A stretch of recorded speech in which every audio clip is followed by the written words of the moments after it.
Good evening and welcome to the City of Roswell Mayor and City Council meeting of Monday, May 12th, 2025. I'm Mayor Kurt Wilson. I'd like to acknowledge and introduce my colleagues and council members present. Councilmember Sarah Beeson, Councilmember Christine Hall, Councilmember and Pro Tem Lee Hills, Councilmember David Johnson, Councilmember William Mortland, and Councilmember Alan Sells. This time, I'll turn the meeting over to our City Administrator, Mr. Randy Knighton. Mr. Knighton will explain how the meeting is run. Mr. Knighton, sir. Thank you, Mayor Wilson, and good evening, everyone. In accordance with Section Chapter 3.70 of the City Code, the City Council shall hold regular public meetings. The purpose of City Council meetings are for the public to participate and speak on agenda items which constitute formal decisions by the elected body. These items are listed on the published agenda, which can be accessed via the city website prior to the meeting. This is a public meeting, and some items do require a formal public hearing. An important component of city council meetings are to hear directly from residents on the items listed on the agenda, and residents are at the top of the organizational chart for the City of Roswell. Therefore, public comments and questions are essential for mayor and council to consider as they contemplate each decision. If you would like to speak on an item, we ask that you fill out a comment card, which can be accessed at the back of the room. In order to ensure an accurate record of the meeting, we ask that everyone observe the principles of mutual respect and the appropriate demeanor during the course of the meeting this evening, which should be and is reflective of this great community. With respect to the proceedings, we ask that attention is given to the person speaking, and if it is necessary to have an independent conversation, we ask that you exit the rear doors to the vestibule area. In addition, we ask that you silence any electronic devices during the course of the meeting this evening. The mayor is the presiding officer and will ensure the orderly exchange of comments and questions leading to decisions by the elected body. We encourage everyone in attendance and the viewing audience to visit the city website for meetings and departmental information, as well as access roswell365.com for various activities and offerings here in the city. There are a number of events upcoming in the city which promote community, physical activity, and leisure as we all make Roswell the #1 family community in America. Mayor Wilson. Thank you, Mr. Knighton. As always, Roswell is blessed to have, in my estimation and experience as a lifelong Episcopalian, one of the finest Episcopal churches anywhere right here in Roswell. On Old Roswell Road is called St. David's Episcopal Church. I had the great fortune of raising my family there, my daughters, and attended actively from 2004 to 2017. And we're very privileged tonight to have the rector of the wonderful St. David's Episcopal Church, the Reverend Remington Sloan, to lead us tonight in the invocation and moment of silence.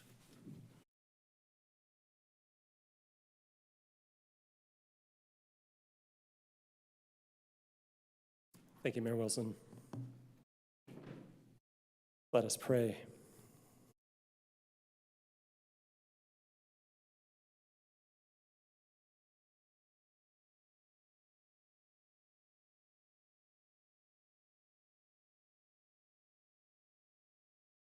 God, you have created the vast expanse of the universe and the minute particulars of every living thing. We give you thanks for your tender love and care for the whole human race and for each of us individually. We ask that you would stir in each of our hearts reverence for your work and the spirit of love and wisdom, that our lives and our collective efforts might be just and compassionate, and that we might seek to order our lives in accordance with your will. We pray especially that this might be true in Roswell and among those who work and visit and reside here. To that end, we pray too, both now and always, that those who serve in positions of public trust, and especially this mayor and council, would be so governed and guided by your Spirit that they may serve you as they promote the welfare of all those entrusted to their care. Grant them every grace they need to pursue this your calling, courage, love, and lasting dedication. All this we ask for the sake of your love and in your holy name. Amen. Amen. Thank you, Rector and Reverend Remington Sloan of St. David's Episcopal Church on Old Roswell Road. I say to you, my friends, if you're Episcopalian, you cannot go wrong by going to St. David. And if you're not Episcopalian, you're welcome as well. I'm very privileged to ask United States Air Force Lieutenant Colonel Carolyn Richardson to come forward and lead us in the Pledge of Allegiance, and I believe she's bringing a very special guest by the name of Savannah to join her as well.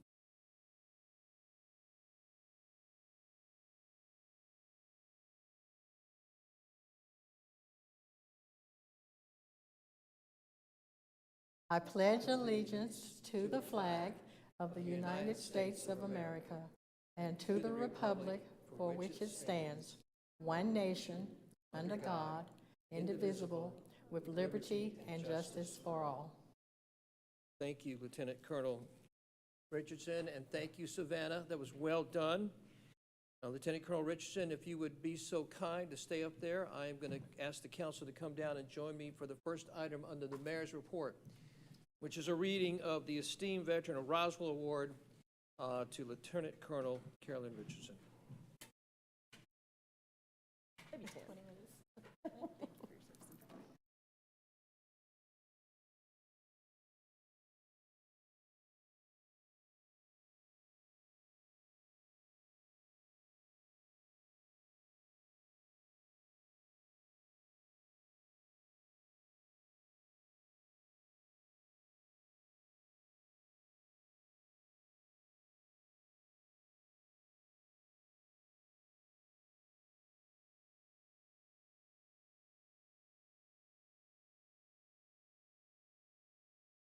Proclamation, Office of the Mayor. Lieutenant Colonel Carolyn Richardson.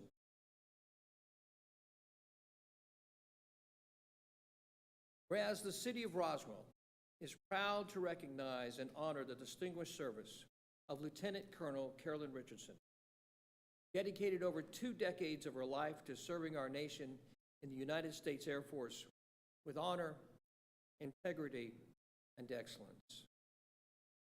Whereas Carolyn Richardson entered the United States Air Force in 1980 at the age of 26, beginning her military career through officer training school at the Lackland Medina Annex in San Antonio, Texas.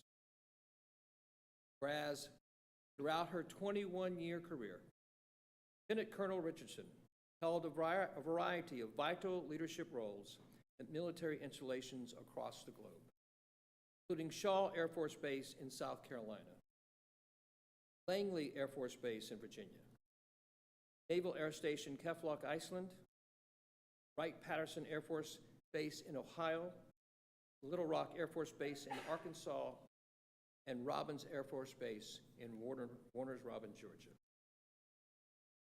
Whereas among her many accomplishments, Lieutenant Colonel Richardson served as a contracting squadron commander, deputy chief, and later chief of the Operational Contracting Division, and was selected for the Elite Education with Industry program at Boeing Helicopters in Philadelphia. Prestigious and competitive program bridging military and private sector excellence. Whereas her commitment to continuous professional development led her to complete Squadron Officer School, Air Command and Staff College, and numerous other trainings essential to officer advancement.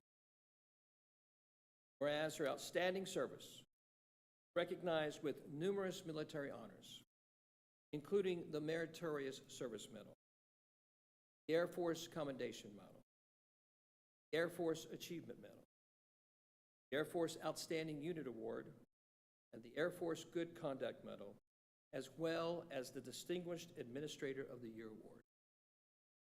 Whereas Lieutenant Colonel Richardson earned a master's degree in public administration while serving in the Air Force, exemplifying her dedication to lifelong learning and leadership. Whereas after retiring from the Air Force in 2001, continued her service to the nation as a federal civilian in the acquisition field and later retired from the Federal Student Aid Office in Washington, D.C. Whereas today, continues to give back through community and time with her grandchildren and participation in civic activities. She lives by values that inspire us all. Happiness is the new rich. Kindness is the new cool. Health is the new wealth. And inner peace. Now, therefore, I, Curtin Wilson, Mayor of the city of Roswell, Georgia, do hereby name Lieutenant Colonel Carolyn Richardson, an esteemed veteran of Roswell. Call upon all our citizens to recognize her outstanding service to our country and to our community, that there is no higher calling than those who serve the United States Armed Forces. Congratulations, Colonel Richardson.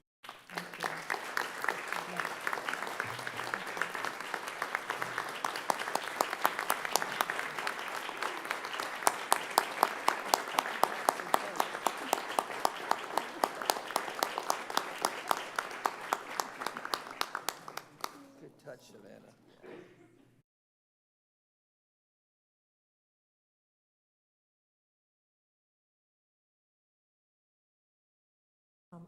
I'm deeply touched, so I kind of got to catch my breath here. But anyway, it's been a while since I've had to do any real public speaking. So, but I do want to thank you for this recognition. I do know that upon you taking office, you implemented this recognition program for veterans. And, with that alone, I have to say thank you because, I'm not one that really likes being in the limelight. But, I say I do it sometimes for my family, because, and it's for my grandkids because I want them to see that, hey, yes, what you can accomplish. And so I would like to say thank you. I'd like to thank Janet Russell. Janet nominated me for this recognition, and I also have to thank Mr. Raphael Francis because he passed my name along to Janet. So I'm thankful for that. I want to say thank you to Katrina, to Mary Catherine because of their efforts in putting this together. They worked with me, and I really appreciate that. Special thanks to my family, my friends for coming out and, taking part in this celebration with me. I know that I'm hoping that I did send the live stream out, so I do have some family members and friends. So hopefully I thank them also for streaming in. I hope they didn't have any problems with it because I told them, I said, once it starts, if you have any problems, don't call me because I would not be able to help you. So I just want to, thank everybody because I'm everybody under the sound of my voice because I'm deeply touched, and I'm just happy to be here. I guess, and lastly, I would say that I love this city of Roswell. It's a great city. And again, I just want to say thank you for recognizing me, and thank you for recognizing all veterans of this great city. So I'm just going to say thank you.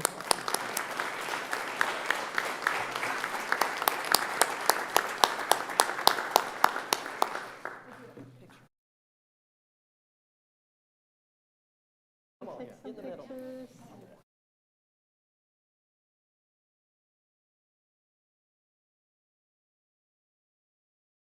So you can be seen, okay?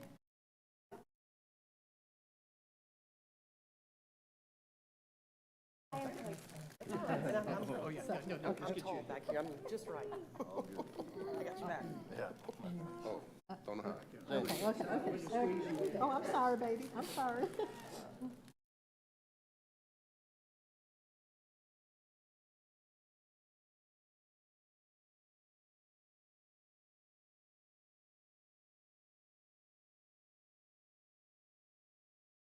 Her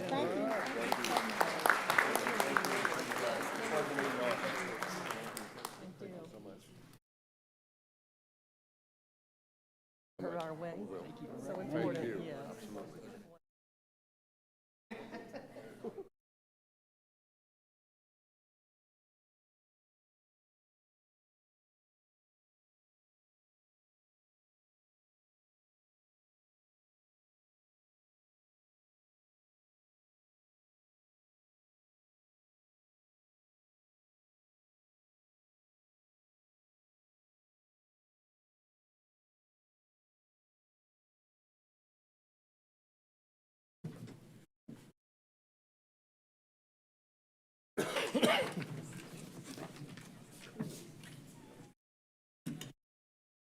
Thank you, Lieutenant Colonel Carolyn Richardson. Thank you so much. Thank you. Next on the mayor's report is approval of a resolution updating the appointment policy of the Downtown Development Authority. I'm going to ask our Chief Legal Officer and City Attorney Davidson to please introduce this item. Mr. Mayor, I'm going to recuse myself. Yes, sir. Thank you, Mayor. This is a resolution to update the appointment policy and reappointment policy of the Downtown Development Authority. As you know, OCGA 36424 provides that Downtown Development Authority may have one member of a city council as one of its members. This council has determined that in order to ensure strategic alignment, that would be a good policy. And this resolution will update the current policy that's been in effect since 2011, which did not provide for a council member of the DDA. Perfect. Thank you, David. Any thoughts, comments, or questions from council? Yes, ma'am. Councilmember Beeson. I just wanted to flag that I understand that this is completely within our legal abilities and that this is something that the city has done in the past before 2011. Just my policy standpoint to not have a sitting council member on the DDA. It's just my frame of mind that if, from a policy perspective, we serve as our own elected body, and I don't want to have the appearance that we're trying to pressure any of our boards and or commissions, and I understand that that might be a deviation from the rest of the mayor and council, so we'll be voting no. Thank you, Sarah. Any other thoughts, comments, or questions from council? Thank you very much. I'll ask if any Roswell residents would like to weigh in on this. Thank you very much. Bring it back to council. Any final thoughts? If not, do I have a motion? Would you make the motion, please, sir? Certainly.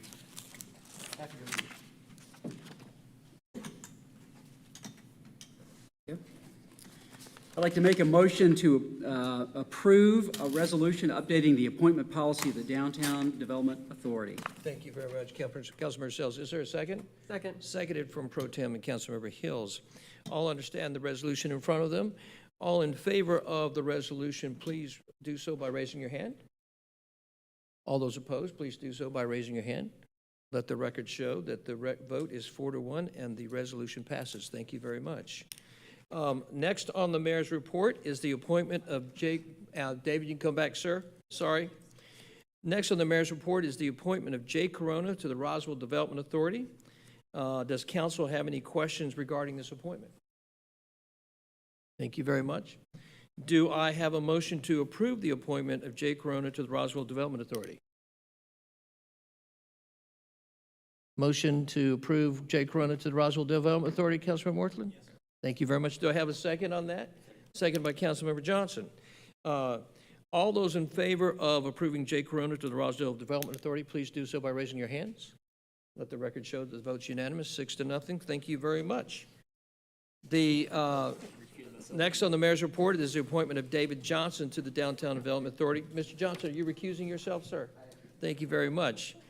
Does council have any questions regarding this appointment? Councilmember Beeson. Not any questions. Just to build off of my previous statement, I will preface my vote with, even though I'm voting no, I'm going to give him exactly 3 seconds since he's jogging lightly out of this room. He's recusing.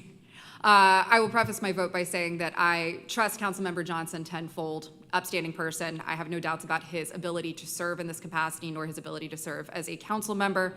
It's, again, purely a policy standpoint of making sure that we keep in my mind, the mayor and council as a body separate from our other appointed bodies. Thank you, Sarah. Any additional thoughts, comments, or questions from council?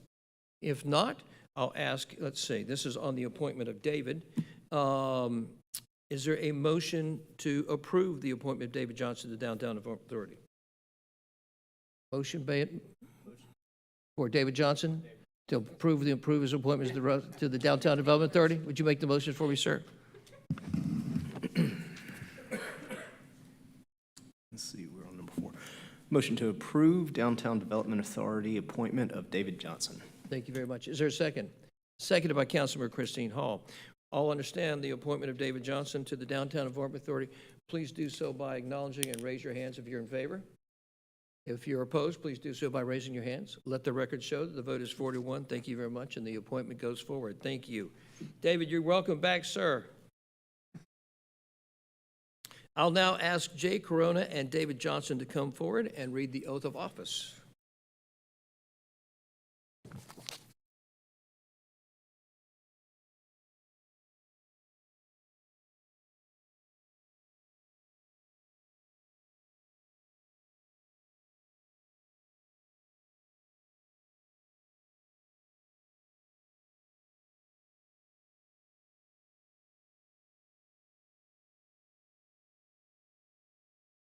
Got it right. Yes.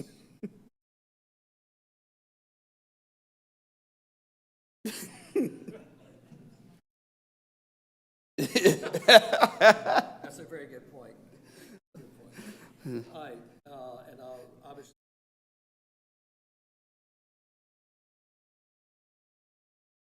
Yeah.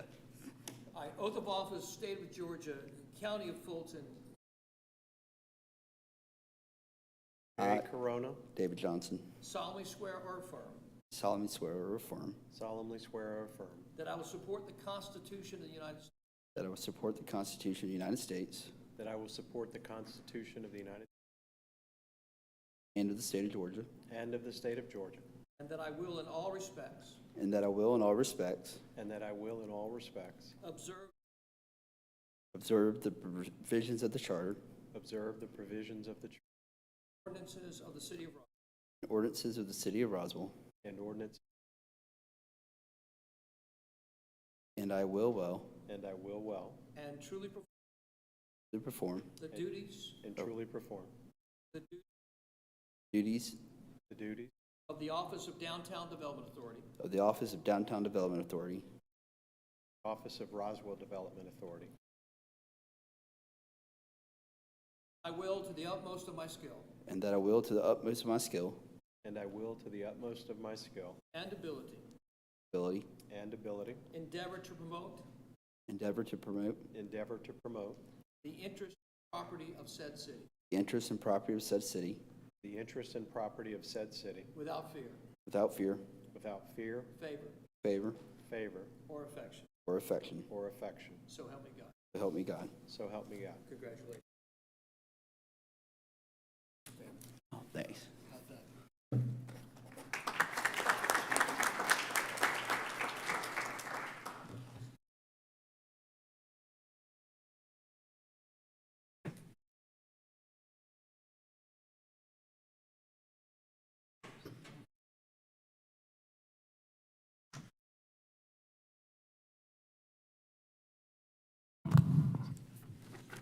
All right, next on the mayor's report is upcoming events in the city of Roswell.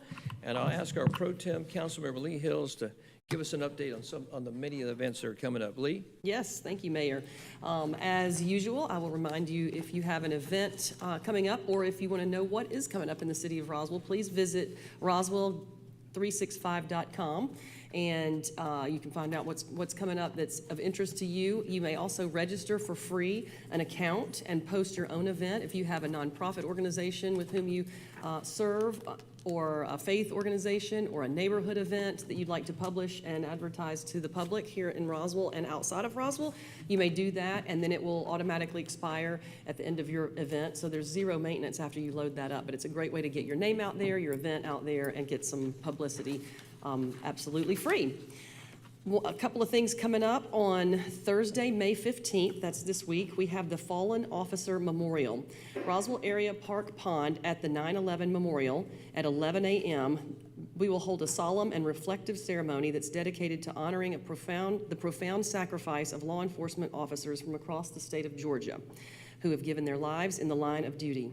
This year's memorial will hold special significance as we pay tribute to the Roswell police officer Jeremy Labonte, who we tragically lost earlier, killed in the line of duty February 7th, 2025. Your presence would be a valued expression of support and remembrance for all of our fallen heroes, so please consider coming. We have our next Alive in Roswell. Can't believe we're already into May. That will be on Canton Street, our very own Canton Street, from 5 to 9 p.m. on Thursday, May 15th. This is a free monthly festival held every third Thursday in the year from April to October. So come out, see friends, get a bite to eat, and enjoy yourself before it gets too hot. Sundays in the park, this time at Riverside Park, it is Come Dancing with the Band. That is this coming Sunday, May 18th from 5:30 to 7. Joining us as special guests are the Georgia Sensation Chorus, a group of talented women renowned for their captivating barbershop harmony.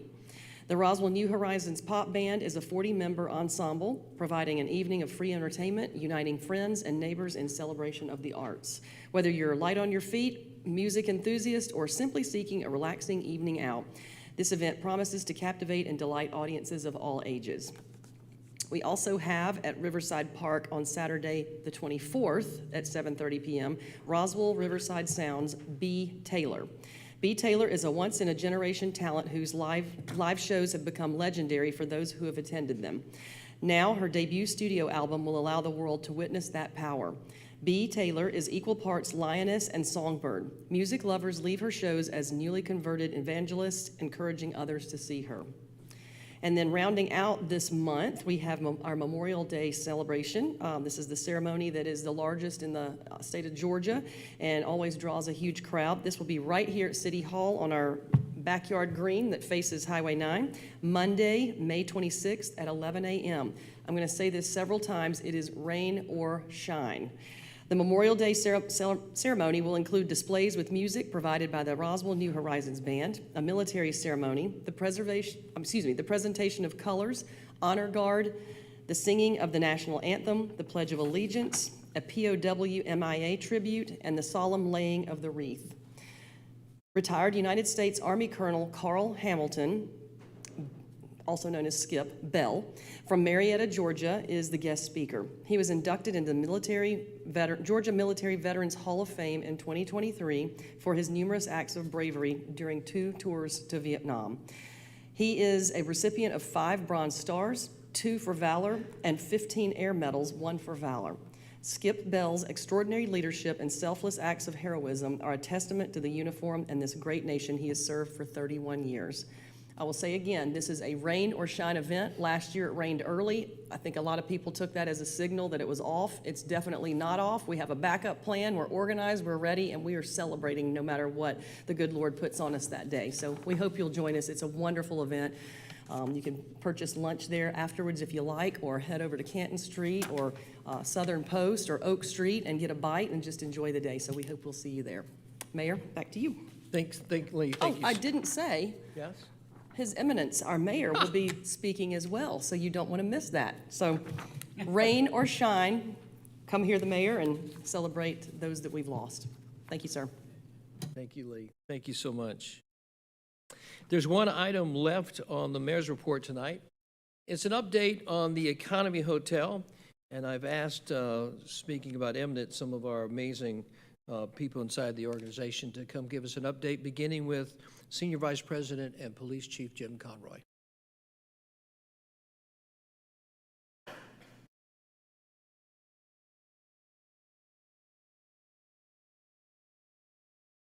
Good evening, Jim. I'll call you up in just a few minutes. You're free. Relax for a few minutes.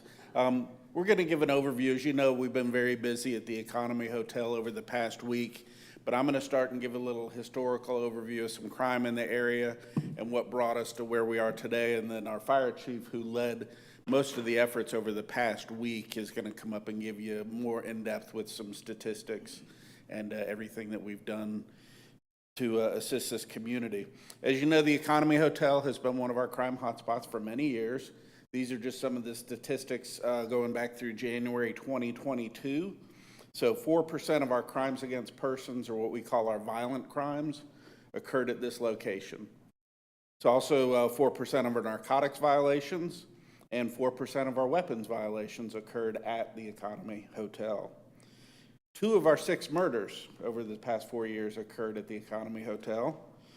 We had 18 Narcan deployment saves. These are where officers deploy Narcan to save the lives of persons who are suffering overdoses, occurred at this hotel. 36 narcotics violations, 110 violent crimes, 4 missing persons, and also 7 missing persons recovered at this location. Most recently, a terrible case, which I know we've all heard about that occurred there about 6 weeks ago, of human trafficking involving 2 female runaways, aged 14 and 15, who were lured to this hotel. They were sexually assaulted, abused, and exploited. These incidents resulted in the arrest of 6 adult men, including 1 employee of the hotel, on a variety of crimes, which include human trafficking, sexual exploitation of a minor, enticing a child for indecent purposes, sodomy, aggravated sexual battery, child molestation, and statutory rape. These were particularly egregious crimes that the manner they were committed, that many residents and employees of the motel knew or should have known that these crimes were ongoing. I want to take a moment to remind everybody that we will continue to eradicate human trafficking by going after everyone involved. If you participate in or operate a business that exploits the most vulnerable of our populations, we will be coming for you also. Subsequent to our investigation, we discovered that the hotel was due for their annual inspection by the fire marshal, whose inspection uncovered a number of very serious life safety violations that required that the hotel be shut down as soon as practically possible. Again, our fire chief's going to get into a little more depth on what those violations were and exactly why we had the timeline that we did to ensure the life safety of those occupants. As of Saturday, the hotel has been closed. The rooms have been sealed with police tape that we can determine if the seal or the doors of any of the entrances to the hotel have been tampered. A fence has been installed, and the hotel has hired security guards that are on site 24/7. In addition to that, our PD officers will be patrolling the parking lot to determine that nobody is going into the property and we don't have any additional incidents at the hotel. We do also have access to the security camera systems that our staff can monitor remotely as well. During the past week, we worked very hard with our partners, both government and private groups, to ensure that those who were displaced had a safe place to reside. This also included, we made a special effort to work with the Fulton County school system to ensure that the students who needed to continue were in the last weeks of school, and we didn't want them to be interrupted, and if possible, keep them in the same school district with their same teachers for the remainder of the year. It's important to note some of the families chose not to take that option and decided to move closer to family members in other parts of the metro area. But that was something we paid considerable attention to. I do want to commend the city employees, volunteers, charitable organizations, and those donors who helped take care of those who were displaced. This was an operation involving many city, county, and private organizations working together to provide the best possible outcome under difficult circumstances. With that, I'm going to call up the fire chief to give his presentation more in depth on what we did. Are there any questions on some of the history that we had here at the location? Lee, do you want to ask questions now, or you want to come back? Either one. Come back, Okay. if it's okay. I'll stand by. Yes, sir. Welcome, Fire Chief Lavelle Troche. Thank you, sir, for being here with us. Council, get to get set up here and situate myself.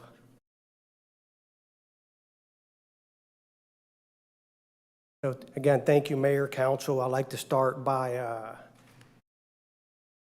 echoing something that Chief Conroy said about what's a difficult situation and a difficult decision that needed to be made. And before I start the presentation, 25-year career being deployed all over the United States in a lot of different efforts to include hurricanes, tornadoes, and you name it. This was a difficult and very fluid operation that we did. I've also never been prouder of a community, a city, and a staff that had so much empathy, so much compassion, so much drive to ensure that we had the best possible outcome. I don't believe I could ever be prouder or will ever do anything again in my career that would make me so proud to see people come together to handle something the way they did.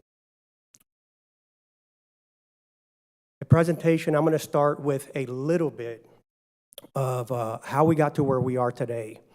I want to let the community know to please visit roswellconnections.com if you haven't already. Our communications team has done an outstanding job of providing very in-depth information that can fill in all the blanks and all the questions that people have. So please visit that. Pictures, everything you need is there. So let's talk about the Economy Hotel. The Economy Hotel has 129 rooms. On the date, on Tuesday, the start of operation, we were informed that 111 of those rooms were occupied by staff. One of the things that we found immediately was that there was no way to truly trust or verify the information we were being provided. Rooms that were supposed to be vacant that were occupied, and rooms that were supposed to be occupied that were vacant. So what we were doing was getting the rent log every day, and when we get that rent log on first day, 111 rooms of the 129 were supposed to be occupied. The hotel could not provide the number of occupants. We found in some cases that the occupancy could be up to 10, 12, 15 people in one room. So again, the situation was complex, and it was very fluid, and it was very difficult to get true objective information. So now we get to where we are in the decision-making process. This is a little of what's a very comprehensive list of what led us to the decision. What you'll see in the pictures above, starting to my left, looking at the projector, is the conditions of the stairs that people are supposed to be exiting in the case of a fire. What you can see is rusted out stairs that obviously cannot support what they were intended to support, which is a lot of people exiting a structure. In the center, towards the top of the picture, what you'll find is a big fracture that goes all the way across on the concrete that's supposed to meet the staircase. That is not structurally sound. That is nothing that can support people coming down, especially in masses. I actually had big concerns during the operations, just on the moving operation alone, that the weight would be enough to compromise and make that staircase fail. On the right side is what is supposed to be the elevator to allow the residents, and there were many that were not able to be mobile, to be able to exit. Wheelchairs, as well as people who had just had difficulty being mobile. So yes, in a 3-story structure, on the right side, that's your elevator, non-functioning, covered by a piece of plywood. In the next picture, what you'll find is some of the things that are supposed to be protecting the people in that hotel. Top left is what we found way too often, no smoke detectors. As you'll find when we go into the operation, there's people that are hearing impaired, there's people that are visually impaired, and there was no alerting system to let them know if something was going to happen in this hotel. Statistically, everything was in place for something catastrophic to take place. Below that, you'll see an electrical box on the ground. The reason I chose this picture is because one of the things that we know we want to protect is our children. This is live electrical wire exposed where children play. And this was not the only place that was found. It was found in a lot of places, including where they actually took showers. On the right side, you're going to see a kitchen. We have been unable to find any records of permitting for that kitchen that was built. This last slide, as it pertains to some of the things that we found there, and it is a very long list, and again, visit the website and take a look at some of the information we provided, is some of the support systems that are in these structures to help the fire department do their job. This is where we would put a hose line to support a suppression effort if there was a fire. No one's hooking up a hose line to that. Now, the records show that it was decommissioned. When you decommission something like that, it has to be physically marked so the firefighters responding to this incident know that it's not operative. That's the conditions that we found it in. So not only are there structural issues, and I have not gotten into mold and all the things that we saw, not only are there structural issues, not only are there the aids that are supposed to help people in case of a fire, but even the stuff that's in place to help firefighters, like fire extinguishers, most, I'm not going to put a number, but most, with the exception of one or two, expired. So there was no way that we can ignore that. I have never lost so much sleep in my life. I did not sleep at all, knowing that the potential for a catastrophic event was present. So now let's go into the operation. On May 6, 2025, crews were mobilized and the command center was established in the Public Safety Summit Building. I have to stop here and commend Mayor, Council. That building is currently housing some of the police department. We've already put it to work in one of the largest operations that I've been involved with in this city. It was phenomenal. An assistance team was posted on site at the Economy Hotel every day from 8 a.m. to at least 5 p.m. I say at least 5 p.m. because I honestly don't know a day that we left before 6 or 7 o'clock, and even after that. We said we would be there between 8 and 5. The actual hours were more like 6 to 7, 8, and sometimes even 9 o'clock. We closed this operation May 10th, 2025 at 6 p.m. We were there long after 6 p.m. So what did we accomplish? Request for assistance, 93 units requested assistance. Requests per unit included, but were not limited to housing, moving trucks, moving assistance, and transportation. It is very, very important for everyone to understand 93 units, not 93 people. On average, there was at least 3 people per unit. This was 93 units that requested some level of assistance. Student families, 12 families with 21 students were successfully housed. Requests for assistance were 100% completed. Assistance requests, like noted, was 93 units requesting assistance. We counted, our best account that we could do, 127 adults, 49 children. We received over 129 records. This is very important to note, and I want to make sure that everybody is aware that we were receiving requests for assistance from people that didn't even live in the hotel. We had to go through a lot of information, do a lot of vetting, and with our police department partners, a lot of intel to ensure we were providing the right services to the right people. 46 total animals. Immediate financial support. As someone who was on the scene from day one and was immediately tasked with ensuring that this operation went efficient and effective, the first question I was asked by the city was, what do you need? And I said, we need some immediate funding to ensure we can take care of the immediate need. Within minutes, the city committed to $25,000, and we were able to immediately start executing on those requests because the city did not hesitate, didn't pause, and met that need immediately. Financial support, and I'll talk about some of our partners here in a second, that we were able to raise with the efforts that this city put together, partnering with the Drake House, and the unbelievable job of our communications division, $37,000 as of this morning. The city came through and the community came through. Services and accommodations. We supported those that were visually impaired. We supported those that had hearing impairments. We supported those that had mobility impairments.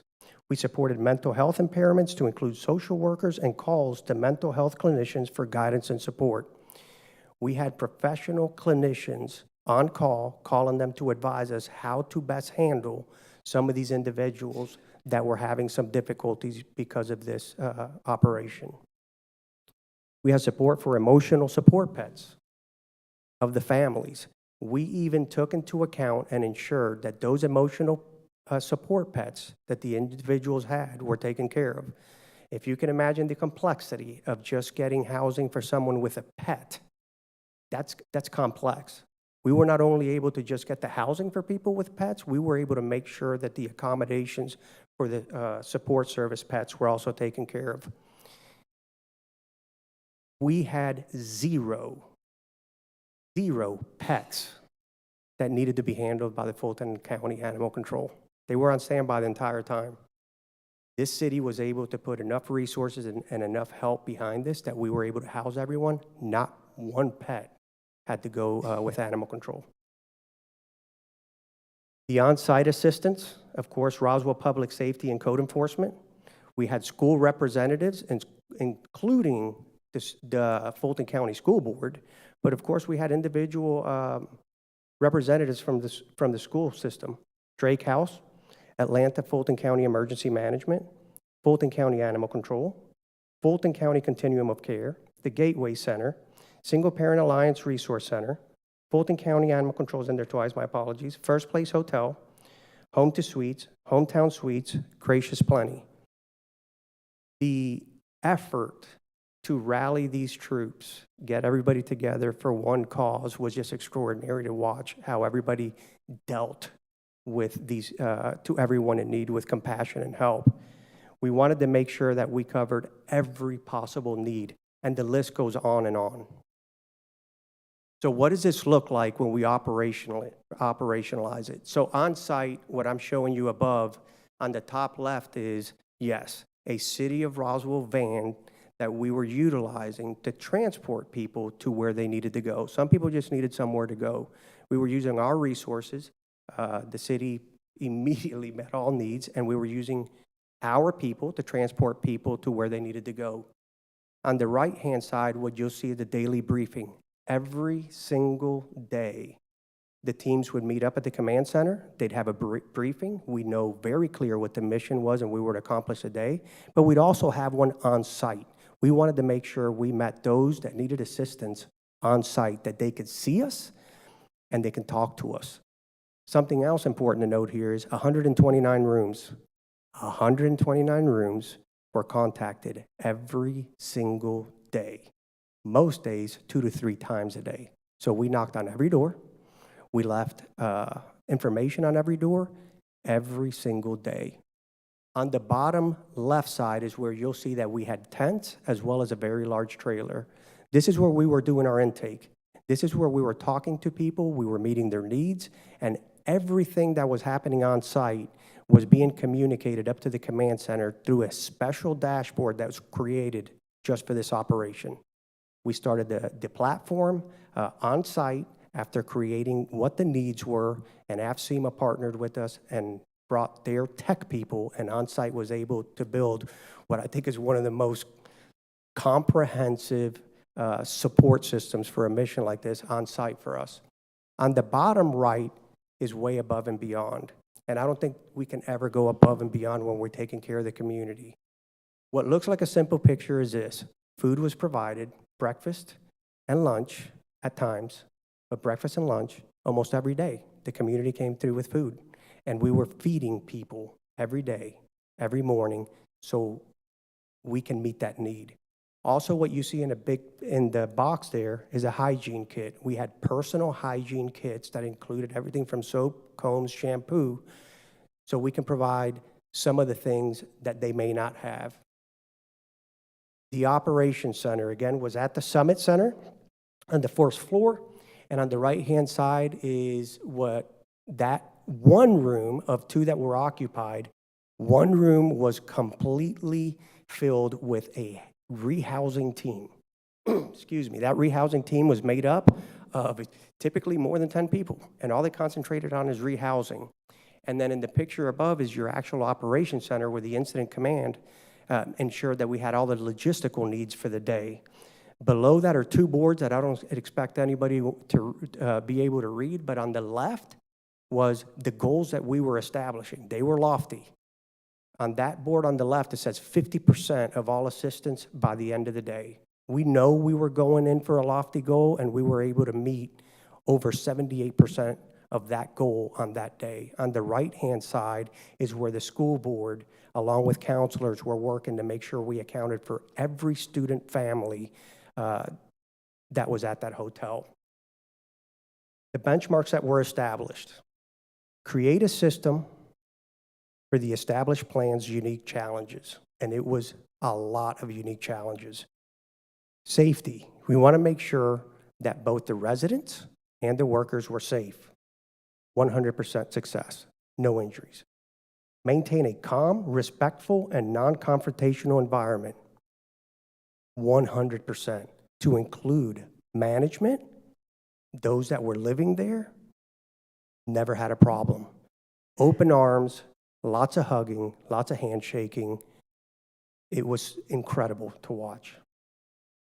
Meet all the requests for assistance. 100%. All requests for assistance were met, and some were met beyond the request. Secure vacant rooms to ensure no reentry. That was quite the task. As you can imagine, you close one door, walk away, and somebody walks back in. With the aid of the police department, we were able to put a system into place that ensured accountability over it, and we were able to secure every day, as well as the end of the operation, 100% security of those vacant rooms. Secure perimeter for no reentry. 100% success. At 8 o'clock in the morning on Saturday it started, and by the time the operation was closed, the entire area was closed to ensure that was security. I'm going to close with for questions, but before I do that, I've done everything in my power to keep my composure here because it's quite a difficult event. Your staff outdid themselves. Amazing, amazing. Difficult situation, a very difficult situation, and it's difficult not to be there and feel the emotional weight of what was going on. With the team that the city of Roswell has, anything is achievable, and there's no question about that, because what I saw out there is a bunch of humans meeting other humans when they needed it the most. I will probably never see something like this again in my career. It's something that this city, that this community should be very proud of. I'll open it up for any questions. Thank you, Fire Chief Beltroche. Thank you, Police Chief Jim Conroy. Randy, do we have anybody else that's presenting this evening? No, I would like to make a few comments after Mayor and Council, if that's appropriate Yes, now. yes, sir. If you'd like to, yes, sir. Sure. Thank you, Chief Troche and Chief Conroy. The one thing that I do want to emphasize, I certainly want to acknowledge and commend the elected body, the Mayor and Council, for making human trafficking a priority several years ago, a few years ago, 2.5, 3 years ago.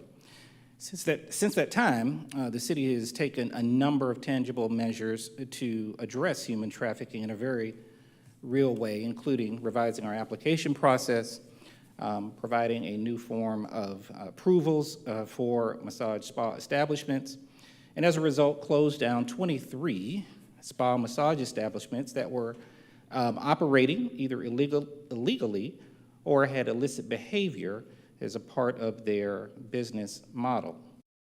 Also, rescued 50 women from human trafficking and provided additional support resources. This is not an easy task, but the Mayor and Council made it a priority and did not shy away from what would be a monumental undertaking. As a result of that, the city of Roswell has made some tangible moves to address human trafficking in the city. We are not done. We will continue. We will be relentless, and we will continue to pursue accountability, and we will ensure that the judicial process addresses all of those who engage in human trafficking. With respect to the substandard living conditions we saw and Chief Troche addressed, that's another area in which we will continue to address through our various city resources. And what this unfortunate, very unfortunate occurrence has done for our organization is to refine our approach and how we address substandard living conditions and also human trafficking. And so for those who engage in such, the city of Roswell will continue to move forward and eradicate and eliminate human trafficking and substandard housing in this city. We will not stop, and we will continue to pursue those who engage in such activity. Our teams, I want to commend as well Chief Troche, Chief Conroy, all of the members of the team who were able to put together a logistical apparatus to address such a significant issue in a short period of time. Final thing that I will say is this. Some people question the manner in which we approach this issue. On the one hand, we had a building that was structurally unsound, and the integrity of the building was in great question, as Chief Troche outlined. We also had several adults and children who would be displaced as a result. And so this city, I think, did a tremendous job in balancing the need for safety and also the human component of ensuring that every person was addressed individually. Their individual needs were met, and we were able to transition them into other forms of housing as a result of this terrible matter. So I want to commend the staff, commend the mayor and council, certainly appreciate the hours that were spent contemplating and strategizing and also implementing. And this ordeal, as unfortunate as it is something that the city of Roswell can be very proud of the manner in which we handled it professionally and humanely. Thank you, Mayor. Thank you, Mr. Knighton. Thank you for your leadership. Thank you, Police Chief Jim Conroy, Fire Chief Babel Troche, and I'll make some comments in a minute. But I want to turn it to Council. And Lee, you had a question, so I'd like to start with you. Sorry, Councilmember Lee Hills, Pro Tem.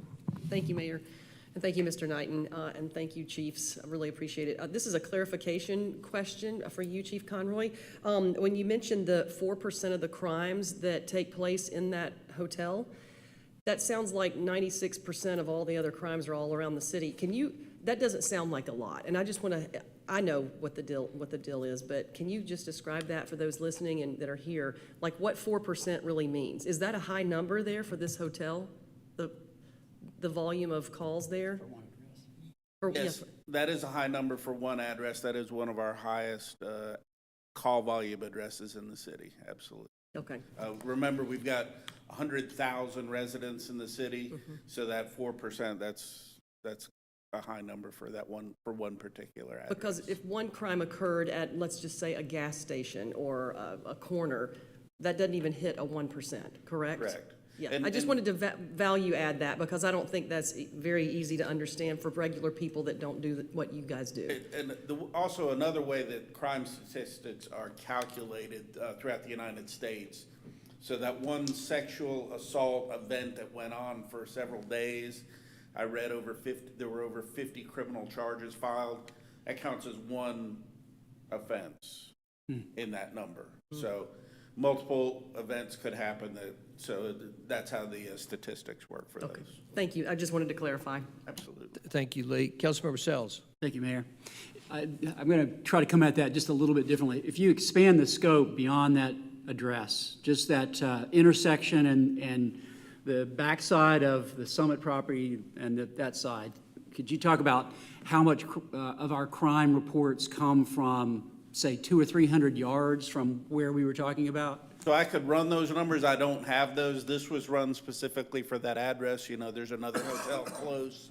There's the food mart that's very close, and incidents that occurred on the roadway or in the Summit property were not included in those numbers. Right, but is it fair to say that that is a high proportioned area around that? Okay. Well, so my point is that the beauty of the meeting or the event we had where we're sharing this with the public on Thursday is we are standing literally in the new police and fire headquarters talking about this area. I mean, the fact that we are moving you guys right there is such a wonderful thing. That you started moving in, I guess, the 1st or so, right, this month? last month, April 30th. April 30th, there you go. April, Thank you last for month. clarifying that.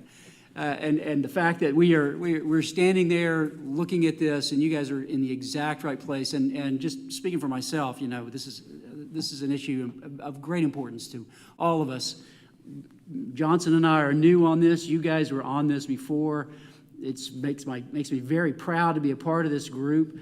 And for those, I mean, the interesting thing about this, and I didn't get to say this about David. I was pleased to vote for David earlier, and because we as a city council are so aligned, and I think people would be surprised how well this council works together. And this kind of issue like this, where we're all focused on this, and the staff is just completely, this is good governance. This is what local government should be about.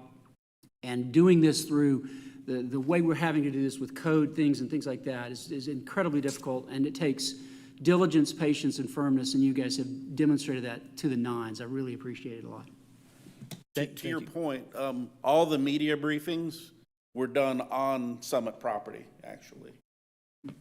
Good point. Thanks, Chief. Thank you, thank you, Alan. Thanks, Councilmember Sells. Councilmember Johnson.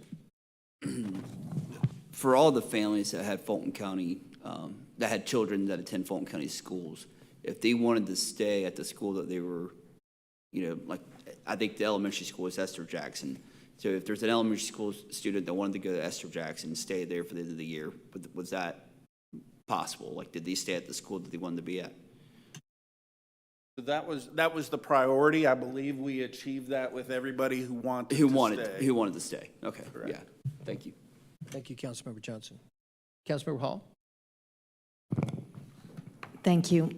Just really, really want to commend your work and all of the staff's work. We had a family friend in from Philadelphia who had lived all over the country over the past few days for a graduation event while this was going on, and there was a lot of media and news about it.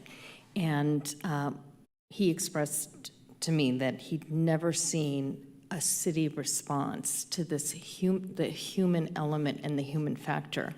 And just a couple of examples, just in our local area, Chelsea Gardens in College Park, condemned people out on the street. College Park isn't helping. I mean, nothing against College Park, but that city didn't step forward to help those people. Similar thing in just last month in Statesboro, condemned people out, scrambling on their own. I don't know of any other community, and perhaps maybe Chief Trost can comment on this as you reached out to see what protocol was. There's nothing like this. Even my dear friend who's lived in many, many cities across the country said he's never, ever experienced anything like this caring of our community. It's tremendous, and of the city, of my colleagues, of the staff and the entire community. I mean, I just can't say enough. Thank you, and maybe you can elaborate on that a little bit. Sure. Thank you so much, and I really appreciate that question. One of the things that we did is we reached out to every colleague that we can possibly call to see if there's a playbook on this. Seattle, California, Florida, and there is no playbook. I don't know of any municipality in the country that has gone through these efforts to ensure that the community was taken care of. We could not find one. So what Roswell did, which continues to do, is set a level of expectations where we're creating the playbook, and that's exactly what we did. We did a comprehensive plan, but we had very limited support because no one's done something like this. Thank you, Christine. Councilmember Sarah, Councilmember Beeson. To clarify, I'd received a question from a couple of residents regarding the state of the rooms and how these weren't previously caught in terms of code violations, or to your point, the number of people who are staying in each room. My understanding is that's a constitutional issue, so could you explain the reason why code enforcement or the city has not been able to enter the rooms prior to this past week? Yes, great question. So if a room is logged as occupied, we cannot enter that room. We can only enter vacant rooms. And as you can imagine, that in itself is very complex. So we are prohibited from entering rooms that have someone in them. So our only course of action is to enter those that are vacant. Again, to the beginning of my presentation, we were told that 111 rooms were occupied. Those logs changed pretty quickly, and at a certain point, they refused to give us the logs for the rooms. So that made it extremely difficult for us to be able to get into the rooms till we confirmed and pushed to make sure they were vacant. Sarah, anything else? Thanks, Sarah. I just want to also say thank you very much to the efforts that the city put into this, not only financially, but the amount of efforts and boots on the ground. Myself, and I know some other council members visited the site throughout last week. It was nonstop staffed, so appreciate not only the staff coming through, and not even just our first responders too. We also had some Rec and Park staff too also that were assisting on site. And additionally as well, just wanted to give one more shout out to Drake House for really stepping up and helping assist with this. Flagging for the community as well, and I know that Chief Troche mentioned how difficult it was to ramp up a situation like this. To remind folks, the city of Roswell does not have an arm for social services. This is something that the county typically staffs. They are the ones that have social workers. They're the ones that typically address issues related to homelessness or displacement with housing. The city of Roswell does not have a department dedicated to that just because the economies of scale doesn't normally make sense for us. But I think staff and collectively the city went above and beyond to answer that call last week, and I just want to say thank you. Thank you, Sarah. Councilor Morthland. I'd like to start off by thanking Mayor Wilson for the immediate $25,000 worth of funding that was approved. That was probably step one in really kickstarting the healing efforts over there and just starting off on the right foot. This is a very difficult situation, no question about it. And just having that financial commitment ready to roll allowed for the staff to shine. And I was on site with the chiefs. Chief Troche walked me around a little bit, met with Nisha from the Drake House, started just really putting eyes on the total situation that pictures just cannot provide. Bob Regis is another asset that really came through for us. Chief Troche, can you say something about Bob and his efforts here? Sure. And I appreciate the great questions, and this is something that you could spend days on the amount of things that happen. So thanks to Mayor, one of the requests was to, hey, someone at a high level that can be present and provide some of that maturity, some of that experience. Bob was by my side from day one, providing guidance, direction. He was present every single day. He got to engage at every level, from the command center to boots on the ground to making contact with some of the tenants. We got to the point where Bob would come to me and by name say, is this person housed now, by name? So Bob was a tremendous asset and stood by our side from the very beginning all the way through the operation and every part of the operation. Let me also clarify, thank you, Councilmember Morthland and Chief Troche. Bob Regis is the former city administrator of the city of Alpharetta and former Fulton County manager. And he's a 30-year Roswell resident. And so he brought a wealth of knowledge and experience to us. And whenever you have to stand up an operation like this as expeditiously as we did, we wanted to make sure that we were able to leverage every resource possible and every form of intellect and acumen to be able to address this issue and support the occupants. And so we appreciate Bob and his efforts. And Thank you, sir. Dick Anderson as well played a major role. Yes. Dick Anderson, current Fulton County manager, was on site. Of course, FSEMA, the Atlanta Fulton County Emergency Management Association, was integral in this, as well as the Fulton County Animal Services Department. Although we didn't have to use them, they were there and were present. Dick Anderson is another Roswell resident who was on site on Saturday. I know on Saturday, it may have been another day as well. He provided needed support. We were exchanging text messages, and he kept asking, is there anything that we can do or anything in addition? And so he was another point of contact and support for us. So it definitely was a citywide, region-wide effort, and I commend those local governments and those individuals for being a part of this process. All right. So those are just very, very few highlights, and well-deserved credit is being spread and shared.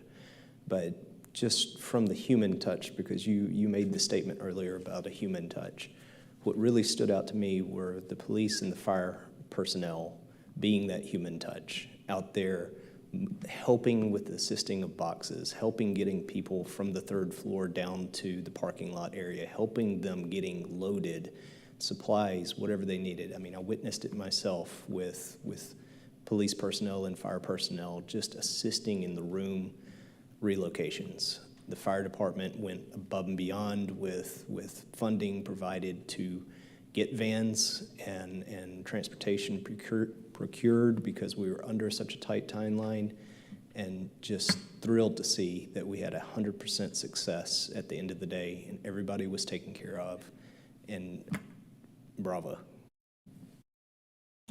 Thank you, Will, appreciate it. Thank you, Jim, thank you, Babel, thank you, Randy. I might save a few comments here for a minute, but I'm going to ask if any Roswell residents would like to address this presentation. Yes, sir, Roman, welcome. Good to see you, sir. Herzog, 810 Whitehall Way. First of all, as a resident, I want to thank the fire department, to the police department, all the people who have been involved in it, because it's a serious case when I hear it from the beginning. My question is, we are a city. Around us are 5 cities. Do you have any communication in such a cases if it's happened there? Because you close one place here in Roswell, they just can cross the street and go to Alpharetta, Sandy Spring. Do we have any cooperation so such a thing will not happen over there too? I was a little bit surprised when I hear the inspection, the condition of the firework, of the condition of the hotel, and basically it's danger for a catastrophic event. Do you have any inspection for other hotels, at least once in 2 years, maybe the fire department, if there's something damaged or inappropriate, or like fire extinguisher that expired, that's probably in all the hotels, that someone can check it and see it, so security of the guests and whoever is there? Someone can do it or write a protocol? Yes, sir, I'm writing down your questions, and we'll get you answers as soon as you're done. Yes, sir. And I think there was a good example that they tried to call all areas in the United States, and they didn't find any book or any protocol what to do in this case. I recommend from you to write a book, so we'll be example from all United States. We're talking about 4% of crime in this area. What is the 4%? Of what? Of 1,000 crimes? Of 100 crimes? Because 4% doesn't mean anything of 100%. Numbers are talking. And we're looking for houses to buy. We see a crime. How much crime is? Number of crime in this area, so I don't want to buy the house in this area. So I would like to have an answer to my question if it's possible. And I want to thank you also to the city as a resident, what you did. Thank you, Roman. I'll get you, I'm gonna ask, I've got 3 questions here. I think ask the staff to come up and answer those 3 questions. Thank you, sir, very much. First question, I believe, was on cooperation and the potential overflow to other cities.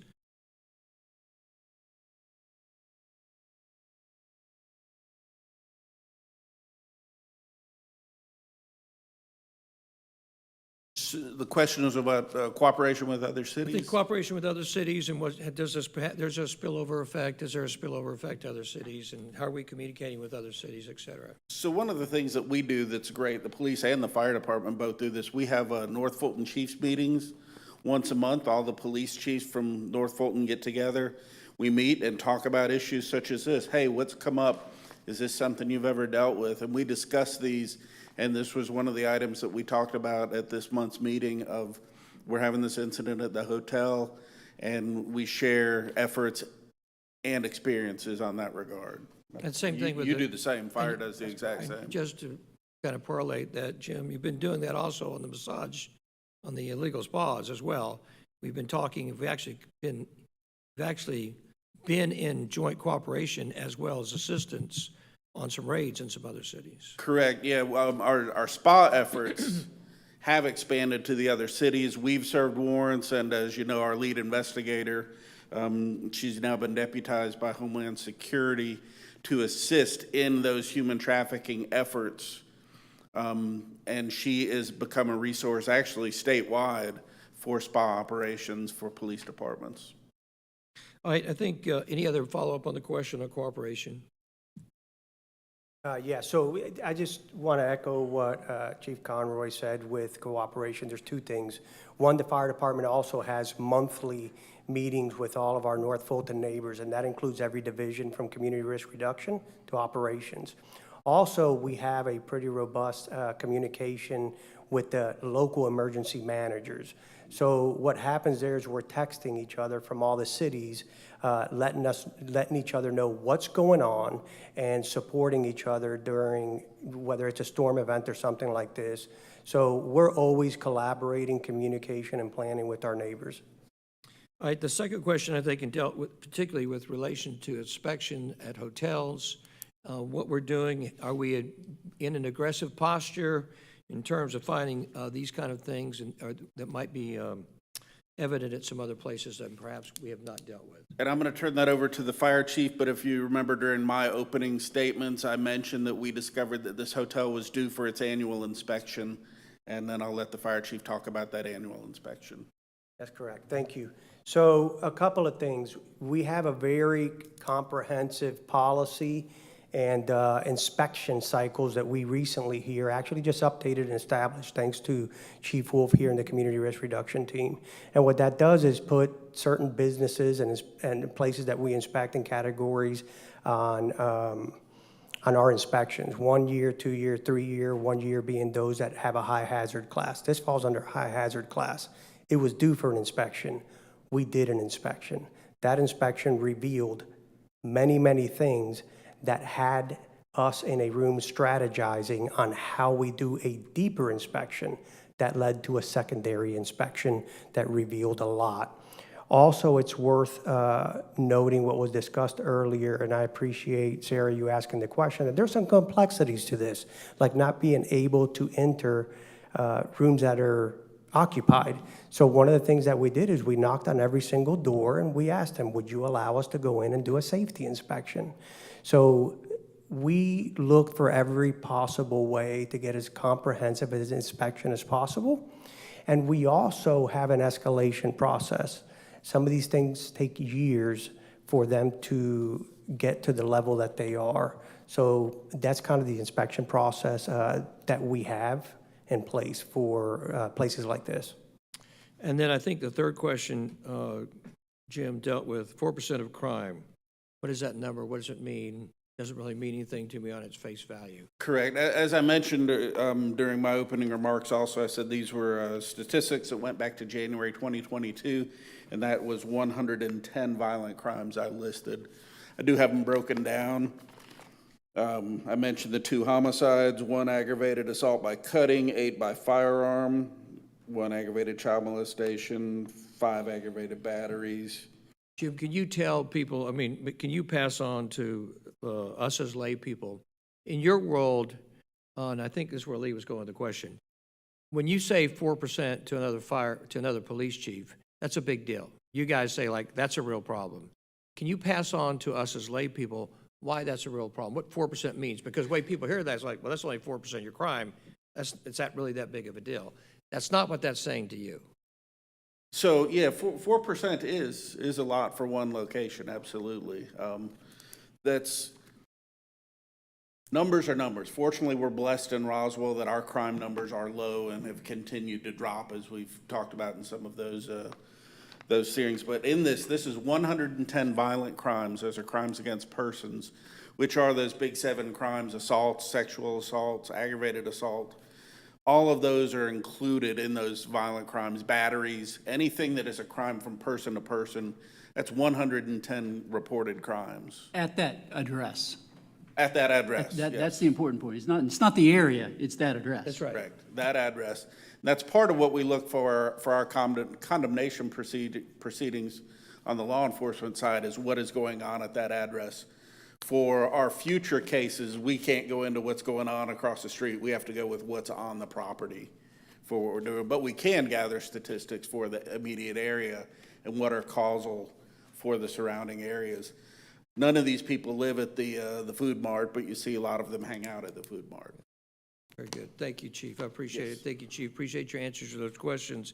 Are there other Roswell residents that would like to make any comments or ask any questions? Yes, ma'am.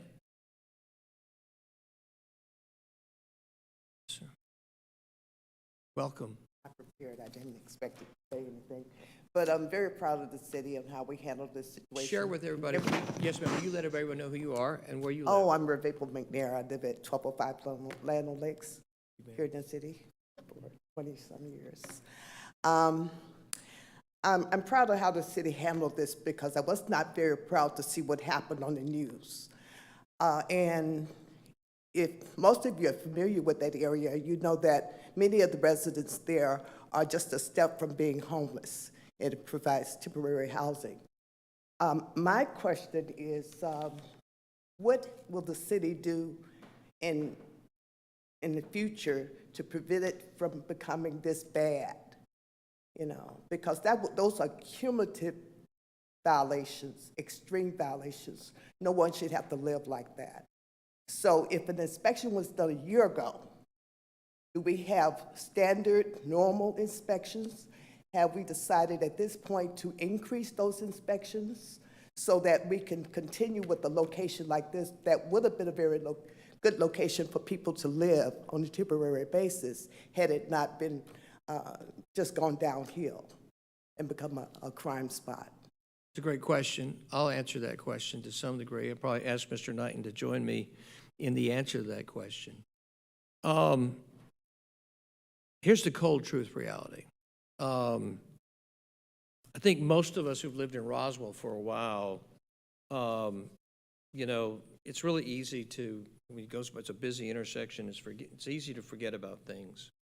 I think most of us in Roswell, though, have been aware that area is not only, it's our highest crime area in the city. And that's not a surprise, and it's been that way for really 2 decades. And when I came into office in January 1st of 2022, we identified several things that we were going to do. And this elected body and this organization under the leadership of Mr. Knighton have done the vast majority of those. We haven't done all of them. One of them is eliminating human trafficking, which is the first and foremost thing. That is the first and foremost issue, is to eliminate human trafficking in this city.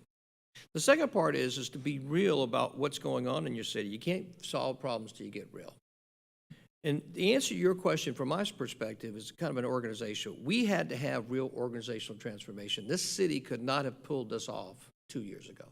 It could not have pulled this off 3 years ago. And so part of this has been is a maturation really of the organization in terms of its sophistication and its ability to execute such a complex operation like this. It's easy to go identify, but then what do you do about it? And do you have the ability to back it up? And it's taken a level, there's so much complexity to this that if you heard Christine mention 2 cities here in the state of Georgia, it's easy to condemn, but then what do you do? I'll give you an example, and this is one of the things I've found out in the last 3.5 years of being involved. Like human trafficking is rounded about often in the political circles, and I know some townships that will make arrests along the areas of human trafficking. The problem is they don't really make a dent. You have to have a sophisticated strategy around all corners if you really want to get serious about this. And this has been an ongoing build-up of strategy inside the city. And that's why I say I'm now in a position that I can say with confidence to you is that If you're involved in human trafficking in the city and you're a business or you're a real estate owner, we're in a position to shut you down, and we will. I couldn't say that 3 years ago. I had to begin to build the organization along with Randy to get this organization in a place where we could execute at this kind of level. So the answer to your question is yes, you're going to see more inspections. You're going to see more inspections, very intentional and targeted toward those we know are involved in criminal activity, especially human trafficking, and who are involved in substandard housing. The reality is these things are going on in our city, and we haven't had the ability, Sarah kind of mentioned it, usually doesn't fall under our city's purview. We're taking a very aggressive posture on it. So yes, you'll see more inspections that will highlight substandard living conditions, and also with the direct intent. And I want to make no mistake about this, because it's easy to get lost on this, because I saw a story in the press this morning. I saw a lot of social media activity on it. But I don't want you to forget. This story, first and foremost, is about the tragedy of people who had to live there. Can you imagine being a mom who went to work and had to leave her child, her daughter, in that hotel, probably with the knowledge of, one, all the criminal activity that was going on, and two, there was possible human trafficking happening right there where she lived. So I dare say we had a responsibility to solve that. I dare say to the two women, young girls, that were raped multiply, again and again, and trafficked and imprisoned, that waiting one day longer to not take action was a day too long if you're the parent. It was a day too long if you're one of those children. And this city is going to take a more and more aggressive action because it's now in a position to. The organization has gotten to a place where the leadership's in place strategically, and the ability to execute what the will of the people of Roswell is, which I believe is to stamp out human trafficking, is to do what other people say. Look, it's too hard to deal with. We're dealing with it. We're going to deal with it. And we're going to stamp it out. And I know I sound like a hard ass because I am, because we're going to stamp it out in this issue. And we are going to stamp out human trafficking. And I'll say again, if you're a business in the city of Roswell, or you're a real estate owner in the city of Roswell, you best fix up your business and get out, because we're going to correct it for you. I promise you that. And by the way, and we'll do it through a multitude of means. We'll do it through fire inspections. We'll do it through ComDev. We'll do it through the police. We'll do it through legal. We'll adapt. We'll innovate, and we could continue to do that. And your specific answer to your question is, you bet, you're going to see more inspections. You're going to see more inspections. We know where you are, and we're coming for you. And this is the first. And I will say the real tragedy of the poor people that have to live in those places, can you imagine? I can't imagine that. And what's amazing is, to Christine's point, is this city did the impossible. It brought its full resources in a compassionate way and solved the problem in 96 hours. And by the way, underneath the leadership of Mr. Knighton, an assistant and senior vice president, Joe Panino, after the arrest, we made the announcements 10 days ago. We knew we were going to take action. We knew we were going to take action. And they said, hey, we need a resource to help deal with the practicality of dealing with human beings who we're going to displace. And so I asked Bob Regis, who is former city manager of Alpharetta for 20 years, a man of great renown and ability, and former Fulton County manager. I said, Bob, I need you to come in and help assist us in this process. And he did, and was a great assistance. But I don't want to understate what Randy Knighton did. I don't want to understate what Babel Trost did. I don't want to understate what Jim Conroy did. I don't want to understate what Jeff Leatherman did. I don't want to understate what Sharon Izzo did. I don't want to understate what Don Stevens did. I don't want to understate what David Davidson did and Joe Cusack. I mean, what this organization did is phenomenal. And we're just talking about it like we're telling you the story. They're too humble. But what they did, and I'm glad you said it, Roman, what Pavel was saying is he looked and talked to resources throughout the United States. There's not a model for this. They knocked it out in 96 hours. Talk about a story. That's incredible. So, but on the human trafficking side, yes, ma'am, you're going to see us continue to intensify that. We're knocking it out. We're going to knock it out. Yes, sir. Councilman Yeah, it bears repeating that 3 years ago, it was a part-time fire department. And I don't know if people realize that or keep up with that, but we were professionalizing the fire department, and it's that kind of work that gave us the infrastructure, or certainly made it a whole lot more easy to arrange with the full-time fire department. So Alan, thank you for that. To your point, look, for 20 years, we know we had a part-time fire department, we needed a full-time fire department. Largest city in the United States with a part-time fire department, literally. And we, $5.8 million lift. Kind of like what I talked about 3.5 years ago. So guess what? We had to change the financial resources of the city. We had to put the pieces in place financially, from a leadership perspective, from an organizational perspective, to begin to take action and be able to execute on this. So thank you for that question. I got a little note here. Somebody's got to go to the TT room. But before I go there, are there any other Roswell residents who would like? Yes, ma'am. Ms. Rhonda Sells, sorry.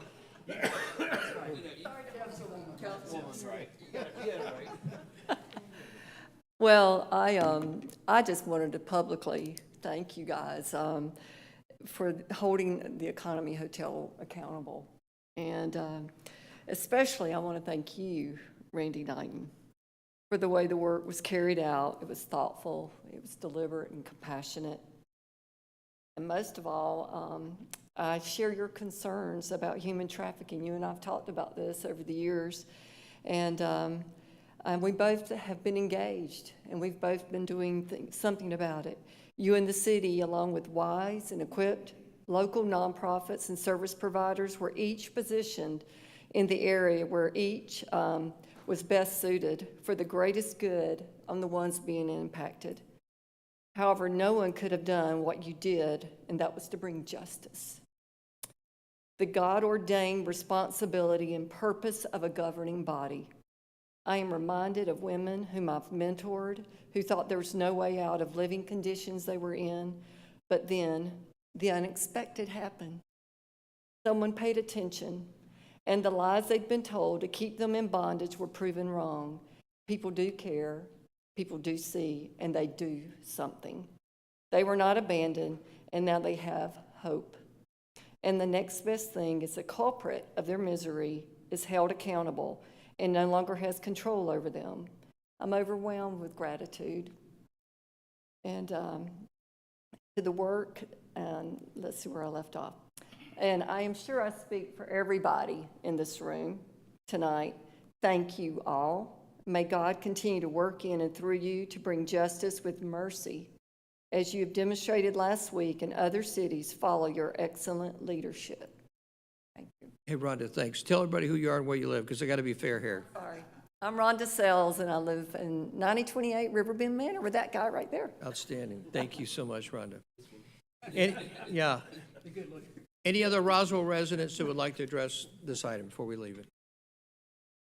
Thank you so much for your comments. We appreciate the questions. We appreciate your thoughtful thoughts. That ends the mayor's report. I'm going to bring it back to the council for any final thoughts or questions. Thank you to the city organization, Randy. You guys are amazing, doing an amazing job. Thank you to the elected leadership. Thank you for your unwavering commitment to knocking this out. All 6 of you, none of you can hide. All 6 of you getting it done. Thank you. And thank you as a proud member of Roswell community. I think you have a right to be proud of your city and of your elected leadership up here and of the amazing team. And I have got word, I'm getting ordered here by one of the council people to take a 10-minute break. So I'm sorry, we got to take a quick 10-minute break. See you in it's 8:33. I'll see you in 8:43. Quick 10-minute break.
Where's David? There he is. Where's Sarah?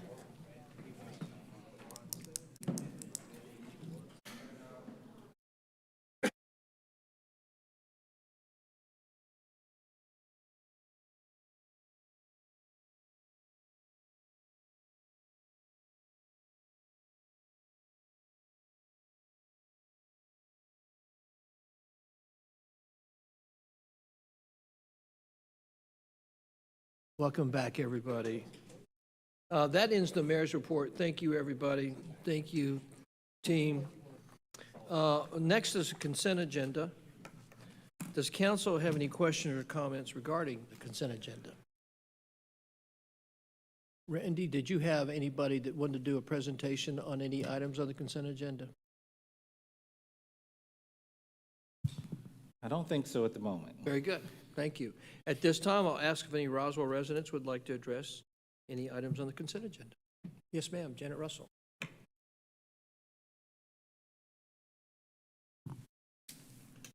Welcome, Janet. Janet Russell, I live in the historic Gateway area. Items number 5 and 6 pertain to the historic Gateway. And 7. I'm sorry, 5, 6, and 7. I want to know the specifics of the requirements that we're going to accept $1,500,000 for the historic Gateway project to contract amendments. And the second one is to accept funding for $3,500,000. So that's $5 million from GDOT, it looks like, because that project has been going on, and by the time they begin it, the traffic study will be 20 years old. It will be irrelevant. It is a bad project brought to us by the previous mayor and his transportation staff, who gave us Oxbow Road project. Remember, you will be known by the fruits of your efforts. They gave us, I'll repeat it, the Oxbow Road project that was closed to our traffic for 42 months. All it needed was a traffic light at the top. Didn't spend enough money, and still, Oxbow Road is full of potholes. I think that's ironic. So I want to know, because, one, no archaeological study has been done of the historic Gateway area. Back about before any of you were on council or city administrator, Mr. Davidson, I believe you were here, you've been here a while, we paid Gladding Jackson, do you remember that name, Gladding Jackson? We paid them to do a survey of the historic Gateway area from the river to the square, because I've been hearing since I moved here in 1973, we can't improve the area between the river and the square because the state's going to widen the road. That started in 1973 when a man used to ride a horse down that street. 73, that's 52 years I've been hearing that. Now, the city said GDOT's in charge of it, and GDOT says the city's in charge of it. And they said this is a GDOT-driven project, and GDOT says this is a RDOT-driven project. I really don't like conflicting lies. I watched one of the previous RDOT people stand in the church parking lot where the junction is now, talking about we have to make sure everyone knows and thinks this is all about safety. Safety, because we're all about safety. It's not. It's going to damage the environment. You forget that over 10,000 residences are in that corridor. Remember, this isn't one of your nice little subdivisions that have a gate. This is the real historic area. Gladding Jackson did a study and told us, and I'm sure it was lost, that the city can take ownership of that project and that road as long as they decide they will maintain it themselves. So the baloney that we've been told that it's a GDOT-driven project and because it's a highway, state highway, we have no control is not true. It is not true. I'm going to repeat that. I'm tired of hearing baloney. Also, we paid Caleb, I don't remember the name of the company, to come and assess our historic district. And one of his findings was, he was fantastic, was that is the most unique, beautiful entrance to any city in metro Atlanta, coming across the river. The trees will be removed on both sides. They will cut 70 feet into the national park and clear cut it. So that means that when we have the rain like we had yesterday, all the roots that help stormwater management will allow Vickery Creek to flood, cover Riverside Road, go into the water treatment plant and poison our river. Ooh. Don't forget they want to put up a 1,000-foot long, 40-foot high sound barrier like on Georgia 400. They want to put in a 16-foot raised median down the middle of the road and 2 roundabouts within 1/4 of a mile of each other that will be rendered useless because they're already critical mass, exceeding critical mass. So this, I don't know what 5 and 6 and 7 is all about, but I don't like that it was just stuck in there. We're going to get $5 million because it's got strings attached, and we don't need to give up our right to that road. And none of you know that. Nobody knew about Gladding Jackson except me. Why? Well, you guys weren't here. Okay, I get that, but it's my neighborhood. If they were going to put a 16-foot raised median down the middle of the entrance of Horseshoe Bend, it would hit the fan. Or Roswell Country Club, or Brookfield West. But hey, it's just the area, the old part of town. And don't forget the Cherokees lived there long before white and black people got here. No archaeological study, and that is required by the state, and I have been adamant about this, and I'm not going to give up, just like I never gave up about not moving the war memorial. Thank you. Thank you, Janet, very much. And then we'll come back and I want to answer one of your questions or have the staff. Any other Roswell residents who would like to weigh in on the consent agenda? Sir Roman, welcome.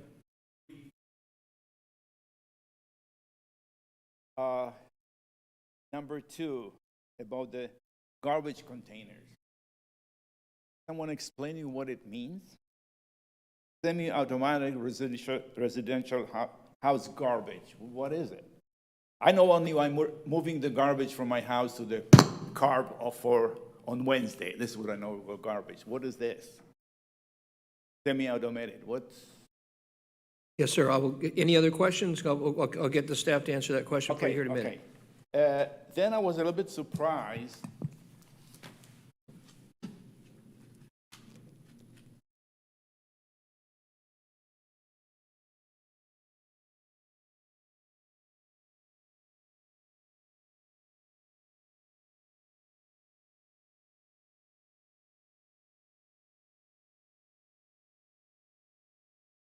Okay, anyway, there's here 2 contractors to do the job, and one was 65% above the other one, and you select the cheapest one was correct. But my question is, how come there's such a big difference on 65%? Is different materials that are doing it, or what? Because this is unusual. Which item are you asking about item 2, Roman? Yeah, 2. Okay, you want to know the difference between the bidders and why? Yeah, I know. That's your question, right? Yes, but my question, if they receive the same item or product that you ask them to do, because this is extreme difference. I know 10%, 3%, yes, but 65%? I don't know. Then I have the same thing on item 3. You received here several beads on it, and you selected the cheapest one. Is the cheapest one the best one? Or could be cheapest for short term and very expensive for long term? It's like you have another bid that's just 3% higher than you accepted because it was a small one. There's any reason just because the price is cheaper than you selected or quality of work? What is it? Yes, sir. We'll get you an answer to that question here in just a second. Yeah. Now on number 6, there is a financial impact. It says federal grant fund number so and so. We know the federal government is cutting budgeting. How you sure that you get this money from the government? Which item is that, sir, that you're asking about? It's number 6. Yes, sir. Under financial impact. Thank you very much. Okay. Said it's $1.5 million available with federal grants funds. Okay. So, are you sure you'll get it? Because stuff is changing by day. All right. Thank If you. you not get it, can we do it? Okay. Thank you. Thank you. Thank you, sir, for those questions. Director Watson and Director Littlefield, would you be kind enough, and Senior Vice President ISO, if you guys want to address any of the questions that Roman asked, and we'll come back and also answer a question that Jenna asked. I think the first question was on item number 2 on the consent agenda, Brian, the approval for the mayor and our city administrator to award a contract with Seagreen Services LLC for semi-automated residential household garbage containers in the amount of $143,600. I believe the question was related to what exactly are the semi-automated residential household garbage containers? Why are we doing this? Those are the containers that their residents have to put out their garbage. And we put a budget every year that we have to replace cans if they need to be repaired, or if they have to, they're at the end of their useful life. So it's just the contract to replace those. The second question on why was the second bidder so high, their margin was too high. They were trying to make too much profit. That's on, you're talking about on item 2? Yes, sir. Yes, sir. Thank you very much. You just saw a huge discrepancy. That's correct. And you see these bids ongoing throughout the year on various number of items, and We can get a very large difference in bids, whether it's unit prices for like carts, or if we're looking at construction, it's not unusual to see discrepancies that different. that's right. And you don't always necessarily take the lowest bidder, by the way. That is correct. Thank you, Roman. Roman, thank you. Roman, thank you. He's answering the question. Thank you, sir. All right, number 3, approval to award the FY 2025 road resurfacing contract to Vertical Earth in an amount not to exceed $4,065,986.10. Jeff, I think you heard Roman's question on that. Yes, sir. Thank you, Mayor and Council. We did accept the lowest bidder. We did verify their references, so each contractor submits references. We called references. We called Johns Creek. We called Milton. They had similar projects this past year with them. They were pleased. They said they would hire them again, so we had no reason to not go with the low bidder at this time. I believe this was covered in committee, but Councilmember Johnson, I know you've been involved in this, and Jeff, you as well. You want to speak a little bit about the value that's actually been, and by the way, it's a policy of the city, not necessarily to take the low bidder. Low bidder is just happened to be the low bidder in this particular bid. You want to talk a little bit about what happened in terms of a value perspective on this particular bid? Either one. You want to go first? Yeah, we did get a great value on this project for resurfacing. I think we got like 17 miles of resurfacing for $4,065,986.10. You do see a big variation in the bids. Usually that's availability of work for the contractor. So if they've got a lot of work piled up, they do put a price on that because they may have to pay liquidated damages if they can't finish the contract on time. So this is a 120-day contract. If they didn't feel like they could finish in time because of the volume of work they had, they may put a higher price on that. This contractor did not do that. And like I said, we did verify their references and they were good references. And to Jeff's point, the reason why we were able to get a good price is because we've changed our budget cycle, where we're bidding early on the work schedule. So back kind of one of those things from material changes of actually changing how you organize and run your government, changing the fiscal year to match the calendar year, it made a difference in terms of the value you were able to get for the residents of Roswell. And I don't want to say publicly the number, but there was a publicly internally that we thought this was going to go for, and this number is under that number. Yep. Significantly more, exactly, more roads are going to be paved with the $4 million than what was anticipated. Correct. Jeff, thank you. And then item number 6, obviously, Randy, you may want to address this one. Approval for the mayor and city administrator. Yes, sir. Councilmember Johnson, sorry. I'd like to address some of the comments made about items 5, 6, and 7. Can we come back to that just one second? Oh, okay, Let me sorry. just finish the last question Roman had. I just want to answer Roman's last question, which was approval for the mayor and city administrator to authorize contract amendments in amount not to exceed $1.5 million with WSP USA, Inc. for the Historic Gateway Project. And I think Roman's question is, how do you know you're going to get $1.5 million?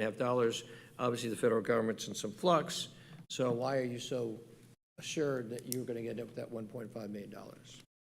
I think there may be some confusion in the questions that were asked. The city of Roswell will receive $3.5 million. That will be from GDOT. That is some federal money, but the roadway money has really, we haven't seen that it's been touched.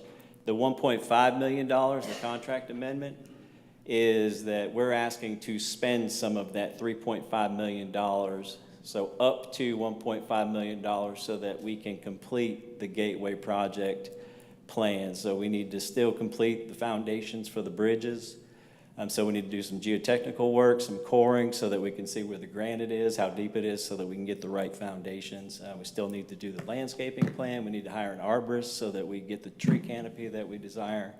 And so that $1.5 million is us asking to spend some of that $3.5 million that GDOT is allocating to us. Thank you, Jeff, very much. Thank you, sir. All right, David, you'd like to kind of follow up on questions 5, 6, and 7 as posed by Jen? Yes, sir. In my hands, I have the December 16th, 2024 letter responses to public hearing, open house. It's called POA. I think, Sharon, we're going to put this on the website, on the city website at some point in the near future. Ms. Russell, forgive me. I was listening to you and trying to go through this and find the answers for a lot of your questions. The last time a traffic forecast was done by GDOT it was updated in 2022. Forgive me going through a lot of this. Crash analysis was recently updated for March of 2024. Also should point out that this road has a 75% higher crash rate than the state average. It's 15 pages long, so forgive me. I'm getting there.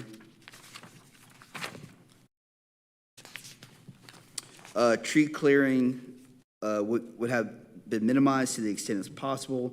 Retaining walls have been utilized at some locations as long to project to minimize the project footprint and impacts, including tree clearing.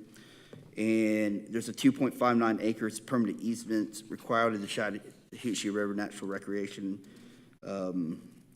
area, but it will not affect, there's no hiking trails in that area, so it's not going to affect the quality of the park. And then there was a hydraulic study done. And this really, Mr. Watson could probably read this in better English than I can, but long story short, the increases of flooding is minimal, according to GDOT. So, and it's a historic project that's within the historic district. A culture resource survey was done by GDOT in 2016, and an addendum report was done in 2017. And I might be done. We're going there just a minute. Yeah. We're going there just a minute. So I wanted to point out that a lot of your questions, Ms. Russell, are answered in this, and I'm more than willing to give this to you afterwards because it's public information. But there you go. Well, I don't know about the left hand. I think it said baloney, something that I can't remember. I apologize, and I don't want to abuse what you said. I don't want to mischaracterize it. I can tell you what my personal experience is.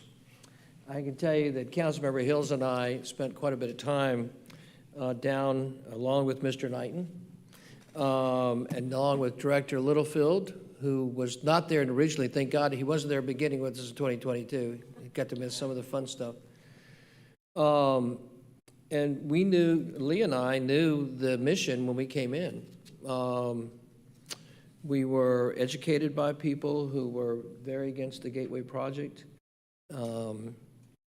We believed pretty much for the most part, as well as the rest of the council, by Councilmember Palermo, Councilmember Hall, Councilmember Mortland, Councilmember Vanstrom at the time, all believed that we were against the Gateway project as we understood it, particularly those who came into office in 2022. So we went to the state. We went to the very top, and we began to make that pitch. And in that pitch, we got an interesting education. And the education is this. So let me be very clear so there's not a misunderstanding. There's a lot of things that get rumbled about.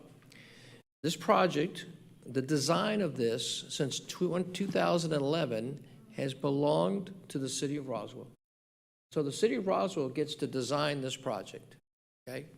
It is a state project, but the city of Roswell owns the design on it since 2011. And a lot of things have happened since 2011. So Lee and myself and Randy and Councilmember Palermo and Councilmember Hall and Councilmember Morthland and Councilmember Vanstrom, we all were in support of saying, hey, can we change this project? We're not crazy about it. We got a lot of people upset about it. And the state, in very unambiguous terms, said, absolutely you can. Yeah. Here's the problem.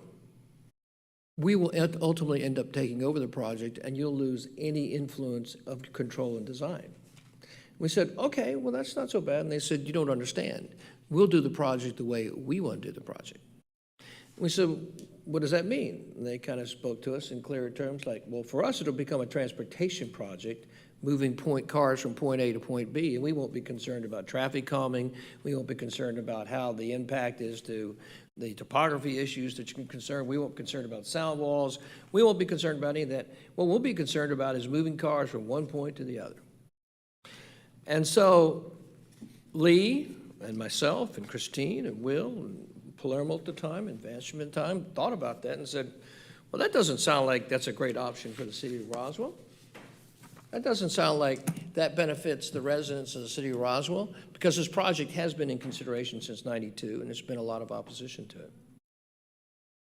So we said, so you'll allow us, if we design it, which we have, and we said, we have some real pain points on this project, and we'd like to have real influence on it. And they said, well, you're designing it. We said, we understand that, but ultimately, will you follow our design points?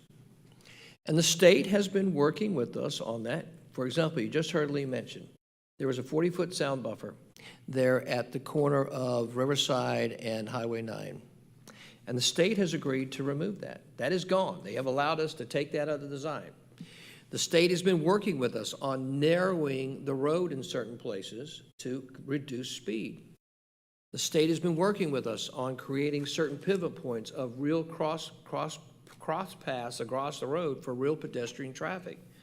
In other words, the state has said, look, the project's going to happen. Now, do you want design in it? Do you want to have influence in it or not?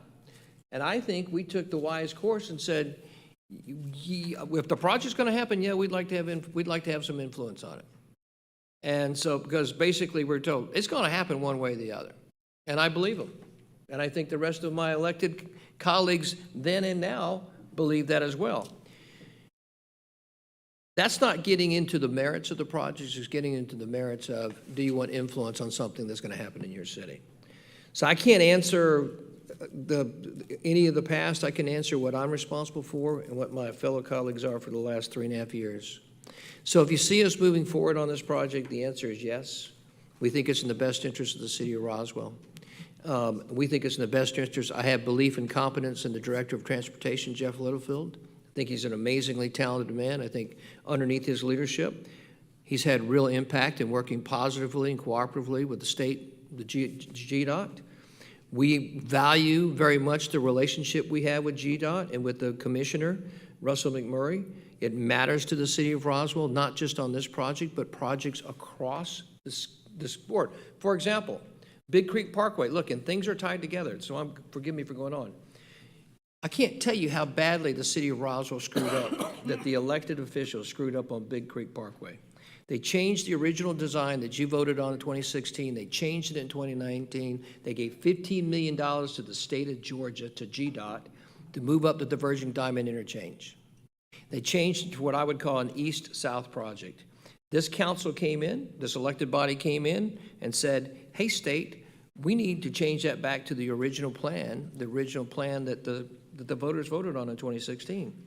The problem was, it was a $40 million project in 2016. When we began to illuminate the issue, it was now an $80 million project.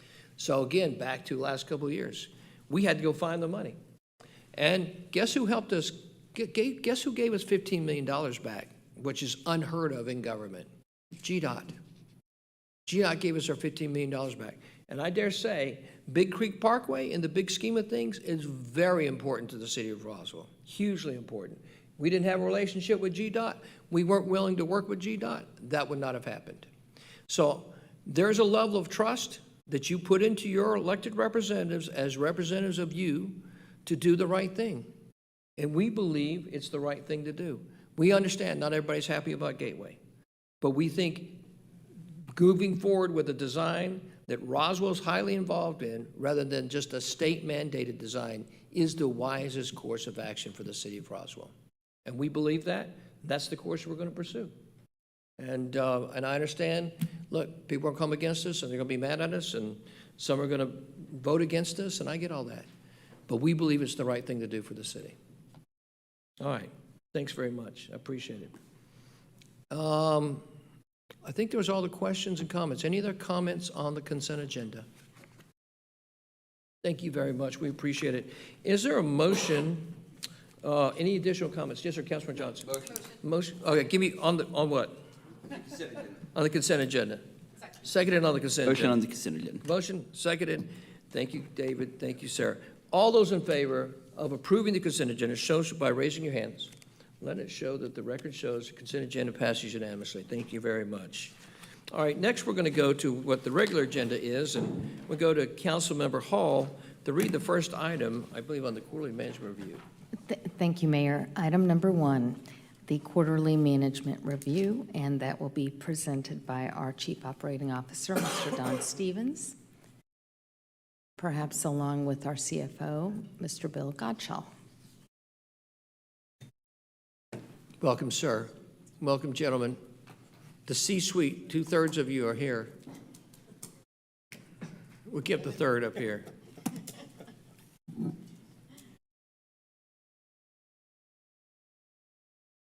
Well, I got the 2 of them next to me, and you got the other 2 up there. So. 2/3. I'm leaving. Well, which one do we call out? It's a question. Bad math, right? Math is hard. Bad math.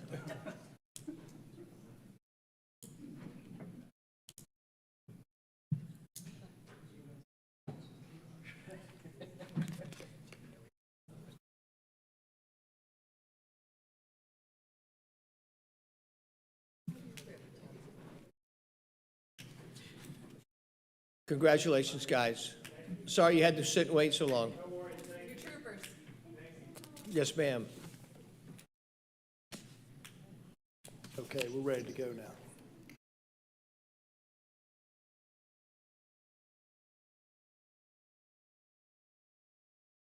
Good evening, Mayor and Council. Really appreciate the opportunity to come present to you tonight. This is a continuation of what we reviewed a couple weeks ago in committee.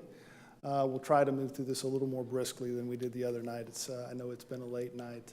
We'd like to start with, where Mr. Knighton likes to start all the council meetings, restating what the vision for the city is, to be the #1 family community in the nation.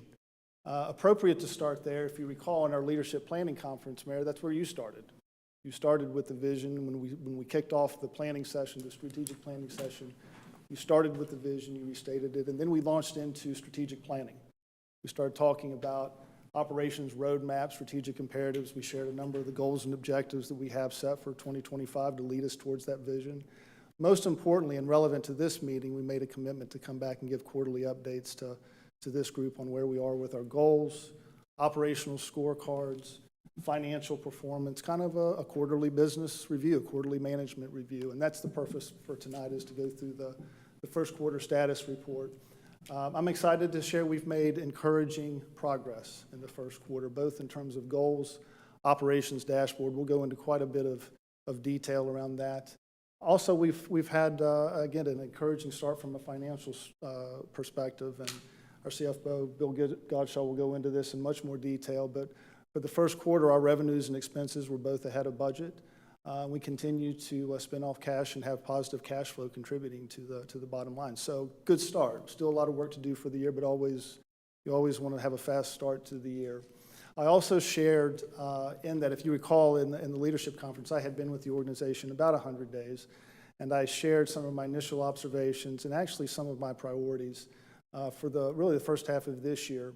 Streamlining the planning process, decompressing decision-making. We've discussed what you've seen as a legislative agenda and calendar. On the back end for us as a staff has required a lot of rewiring in terms of our planning process and how we prepare decisions for this body to make. And so getting that pushed out to a 60, 90-day window is actually allowing us to process decisions more quickly. Very important when you consider the number of projects that we have coming through the pipeline. And so improving project management discipline has absolutely been a priority. I've referenced this before. We have over 50 projects in play this year at any given point in time between economic development, infrastructure. We'll go into that in a little bit more detail, but we are definitely a project-driven organization. When you are a project-driven organization, that leads to the other priority, which is making sure that we have a strong focus on service delivery and service excellence. We'll talk a bit more about that in this presentation.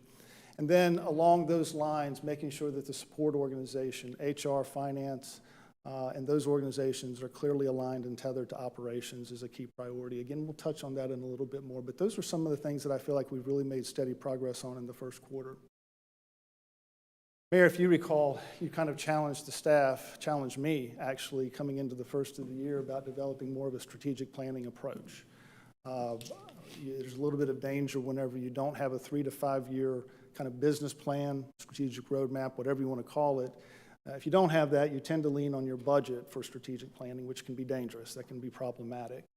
So we've spent a fair amount of time, and we reviewed this in the leadership conference. What are the components to a 3 to 5 year business plan? You can see here the color coding. Black circles mean that we feel like we have that those components kind of checked off the list. The green items are the ones that are left to be done, and the commitment that we made as a staff was that by the end of this year, this would be in place. You can see here there are things ahead of us, the brand strategy, which really kind of encompasses not just communications, but refreshing our values system. We'll be initiating that here in the second quarter. It will likely drift into the third quarter. We have things around goals and objectives, financial plan. Clearly, we have a plan in 2025 for that. Stretching that out over a 3 to 5 year horizon will be part of the budget planning process. Again, the commitment here is by the end of this year, we will have a working model in place, not that we can put up on the shelf, but we can actually use from a planning standpoint, and we would be able to review this in next year's leadership conference. Strategic imperatives, if you have the vision, I view strategic imperatives as kind of the roadmap on how you get where you're going. Some people call these strategic pillars. Last year, I believe we called these enterprise goals. But these are the things that, from year to year, you have new initiatives potentially that come online. But these things never change. This becomes the framework for planning. And you can read these. I won't go through these for the sake of time. Some of this is, some of this I would say is new, but some of these things like economic development, infrastructure investment, stewarding with integrity, that's just rewording the strategies that have they've been in place, predate me. So some of this is mostly framework. And then this kind of gives a different view of that framework. You can kind of see us across the top, those strategic imperatives, and then you see below each of those imperatives for 2025, very specific initiatives, goals, and objectives. Again, that can vary from year to year. Certainly not going to go through all of this. You saw this whenever we presented this. This was part of what we went through in the planning conference. But the two comments I would make about this as you look at these, incredibly ambitious. The scope, the scale, the depth and breadth of what's being undertaken here is significant, not just from a project standpoint, but also in terms of setting up systems, processes, structure to support the project activity that we have underway. The second item that I would point also is that we are leadership aligned structurally to this framework. So if you kind of move from left to right here, economic development reports really up through and is overseen with Senior Vice President Jeff Leatherman. Infrastructure investment is overseen by Senior Vice President Sharon Izzo. Best-in-class safety is shared with both Chief Troche and Chief Conroy. Service excellence is primarily Senior Vice President Joe Panino. We all share in that a little bit. Stewarding with integrity is our CFO, Bill Godshaw. And top place to work, which is primarily the people of the HR function, is Senior Vice President Joe Panino. We meet on a regular, we're tied at the hip. And the goal of that group, which we call the OLT Operations Leadership Team, is pushing this agenda through all the things that we come against in terms of execution for the year. If you recall in our leadership conference, each one of those senior vice presidents shared in each of those areas what the goals and objectives were for the year. I'm going to give a quick update. I'm going to go through each one of those and give you a quick update in terms of the first quarter results, what's been completed, what's on track, And some of the key focuses coming out of the first quarter were actually obviously midway through the second quarter. And so this has been revised to reflect some of that. In terms of economic development, Senior Vice President Jeff Leatherman gave a quarterly update on this just a couple of weeks ago, so there's no need to go through it. I would point out that one thing that, as he talked through the economic development process, if you recall, there were a couple of slides there that defined the process, kind of outlined it, is incredibly complex. We have 11 what I call high-priority economic development projects in play right now, ranging from tens of millions of dollars to the city, upwards of $1 billion of value. The lead time on those can be months, can be years, as I'm learning, incredibly complex. And so when you talk about that volume, that level of complexity, it's the reason why it's important that we're really buttoned up on project management, things like scorecards, the things that Jeff committed to are absolutely a high priority here, because we're really kind of moving from project management more into like portfolio management or program management. We have to be on point with those things. Infrastructure investment, Senior Vice President Sharon Izzo, again, I won't go through all of these, but when you tally all of these up for this year, we're upwards of over 40 projects that this team is leading. These have a level of complexity all of their own. You know, if you talk about one, you have to talk about all of them. I would just highlight that Sharon and her team, Brian and Jeff, have made great strides in terms of project management, developing a discipline, bringing the tools, again, taking it more to program management, portfolio management. In fact, the processes that they have stood up, we're leveraging for the rest of the organization. And so it's critical that we're on point from a project management standpoint, because again, if you're not clean at that, then it starts to drift into service delivery and you can lose on both ends. Best-in-class safety, and I had my comments prepared to share with this. I was going to talk about the Economy Hotel. Everything was said. There's nothing left to say. You know, I think I can just share my perspective coming into this from an aviation background that had an absolutely high bar. When we talked about best-in-class safety, that's what ruled the day. For this team to step into a situation with no playbook has been described. And the other part of it, too, is really not knowing what they were going to find out. I mean, stepping into that situation last Tuesday and then into Wednesday, there was just a lot of collecting data because it was, okay, we're going to have to figure this out. For that to turn into the response that was created, well, I would argue that that's best in class. And so there are a number of things that are important here to discuss. We talked about standing up to the Summit Public Safety Building and those sorts of things, but incredibly proud to be a part of a team that has that kind of bar, because this team is actually establishing what best in class is. It's very exciting. I would also just say, let me go back. I would also just say what allows, and Mayor, you started to touch on this, what allows organizations, in my view, to kind of navigate through uncharted territory, leadership and values-based leadership. So just kudos to Chief Troche, to Chief Conroy, stepping into uncharted waters and turning that into the result that was delivered. That's best-in-class leadership. Service excellence, we're going to talk in a few moments about KPIs and performance standards. As I shared before, KPIs, performance standards, operational reporting means nothing unless it's plugged into a management process. So the highlight here is that we have developed in the first quarter what we call monthly business reviews, or MBRs. We're taking that reporting, we're plugging it into those meetings. Those are meetings that we're having with every single operating department, every single support department. And it's not just reviewing the operating results, we're also integrating the financial results. Bill and finance, they participate in those meetings as well. We also go over the people metrics, the HR metrics, and those sorts of things. So it's fully integrated. And it's really where you can end up really driving an organization in a completely different way. So, and as we've discussed before, when it's done well, this is really kind of the lead-in, the runway into the financial planning process. Stewarding with integrity. Joshua? I don't get the clip? Sure. I don't want the clip.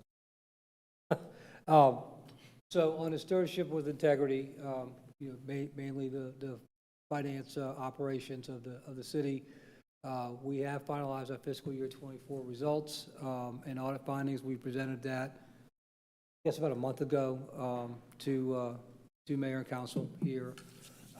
We've also worked on improving the quality of financial reporting as well as the timeliness of financial reporting. We are preparing our internal numbers within 5 days and our accounting numbers within 15 days of month end, which is a much higher standard than you would typically encounter in small, medium-sized businesses and governments. We're starting to get into the large corporate timing space. We've initiated our impact fee study. We've got the the bond dashboard is back up and running, so the monthly bond updates are in place. We've continued to evaluate our grant strategy and our exposure to the shifting grant landscape. We feel fairly comfortable in the types of grants that we have, that they align with what this administration is continuing to pursue, as Mr. Littlefield mentioned. There's not been any pressure on transportation grants, and we haven't felt pressure in other areas. We're also rather focused on our grant strategy, making sure that it ties to the pillars that Don presented, make sure they tie to the objectives and goals on our strategy card. If it doesn't tie to there, then we have to ask ourselves, why are we expending energy in that area since it's not a priority? And then, you know, we're here tonight with the first quarterly management report with the expectation that we will take what we've learned from this process and make it better for the next report. And then by the third report, we should be at a pretty steady cadence and steady expectation.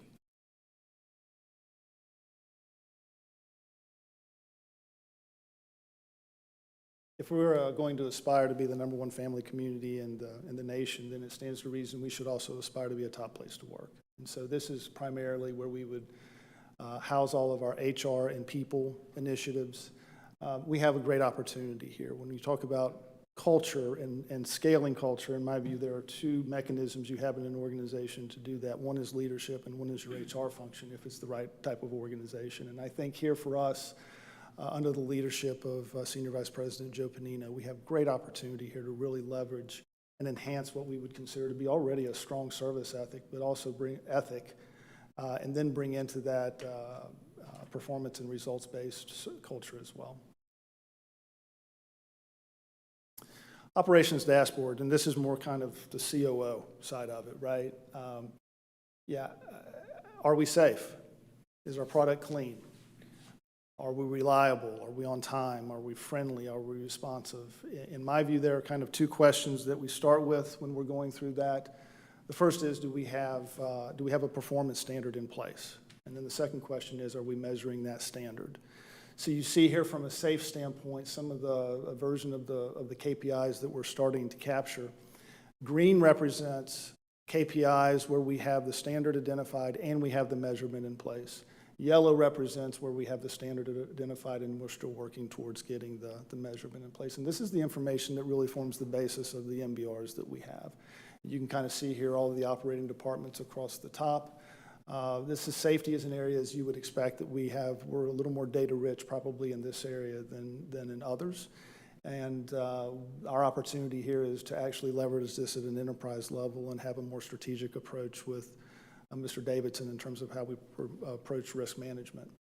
From a clean standpoint, you see a little bit more yellow here.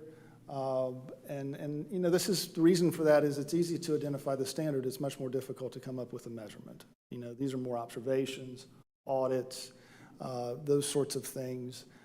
We kind of break this down in terms of staff, in terms of appearance and appearance guidelines, our vehicles, our facilities clean, those sorts of things. A lot of good work, a lot of good progress being in this area.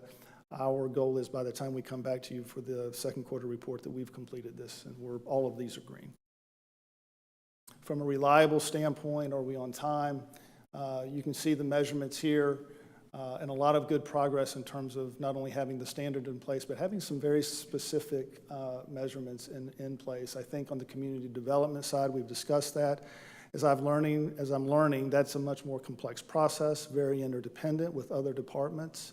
And so it's more of the 300 level process remapping that we have to go through to really kind of to nail this in terms of processing time and the different types of permits that are being processed. So Again, by the end of the second quarter, we will be able to provide you much more information on that. And then responsive, friendly. Again, some of these are areas where it's a little more difficult sometimes to measure. I am excited about the standing up of the business and resident services for a number of reasons, but for one of those, a call center always gives you much more data-rich information in terms of how you're interacting with your customer, and we will be able to have some very good objective data that comes out of that. So those were the operating departments. This gives you a view of the support services, finance, IT, and HR, and again, you can kind of see where we are yellow, where we are green. Great opportunity here to better leverage data from a support standpoint. And this is important because when you're talking about a service culture, you know, are we taking care of the people who take care of the customers? It's kind of that simple. And so developing those same kind of service level expectations internally as we're promoting externally becomes really key culturally. There's just a quick example of one of the charts that we're putting together. And you can kind of see here on the upper left-hand side from a missed residential solid waste pickup standpoint. We're not picking on Brian, it's just the right chart. You can kind of see where we're going from a month-to-month, year-over-year trend, tracking that against a benchmark. And then the lower right-hand, you can start to see a little bit of the, it gives us a little bit of a better view of exactly what's causing any of the variances that we're seeing.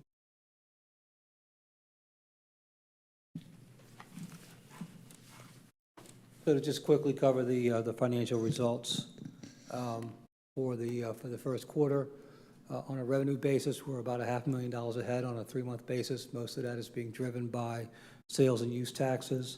Our sales tax situation is a little bit unique, I feel, in the state of Georgia. Our taxes are collected at state level, distributed to the county level, and then they make it to the city of Roswell through a revenue share arrangement where we get a set percentage of what the county collects. We get that number generally on the 25th of the month following the collection month, so February 25th for January, March 25th for February, and so forth. These numbers do include actual March results, so we are about $500,000 ahead. There's some speculation that some of this is accelerated spending due to external macro factors, so I don't want to get too excited about it yet, but I think Don said at the beginning, it's better to start the game 2 touchdowns up than 2 touchdowns down. So I'm for a 14-point lead. Sorry about that. Property taxes, relatively small increase, but still an increase. Some of that is also tied to ad valorem taxes and a strong first quarter of vehicle sales. On the operating side, we are $700,000 ahead of budget at this point. Some of that is just timing matters on certain purchases and certain positions to fill. But the net result is that we are $1.2 million ahead of budget at the end of the first quarter. We will continue to monitor that, and one of the things that we have as our goal this year is to implement a forecasting result so that we don't have to wait for the end of a period or an end of a year to have an idea where we're going, and then hopefully that helps inform the budgeting process sooner than waiting for an audit report that gets issued 6 months after the year end. Did you have a question? No, sir. Okay, you leaned forward like you were ready. Also, I was asked to present the cash position of the city. So as of March 31, we had unrestricted cash of $88 million. Relative to fund balance, that's a little bit over 200% of our general fund balance for the same period. And you can see the trend on the unrestricted cash is trending upward. The restricted cash is generally a matter of timing, and in this case, the decrease is related to bond payments. So those are scheduled cash uses that are good cash uses because it brings down our debt.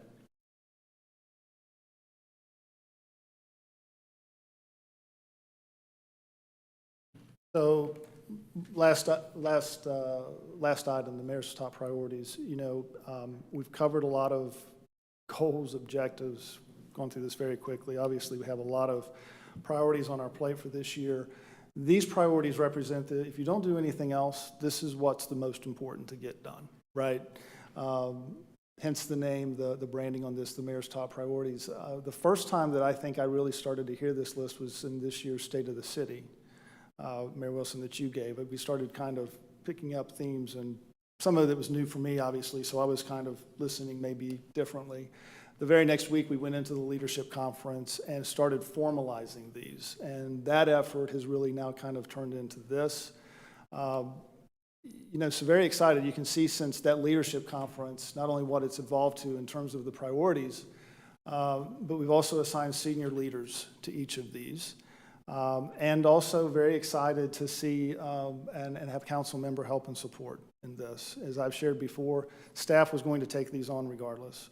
For council members to be able to come alongside and really kind of give this a whole different level of boost of energy, firepower, whatever you want to call it, incredibly important. So the team, I'm very excited about that and very grateful for your leadership and support in that. We've had meetings. Some of these are underway. Some of these will be in the back half of the year.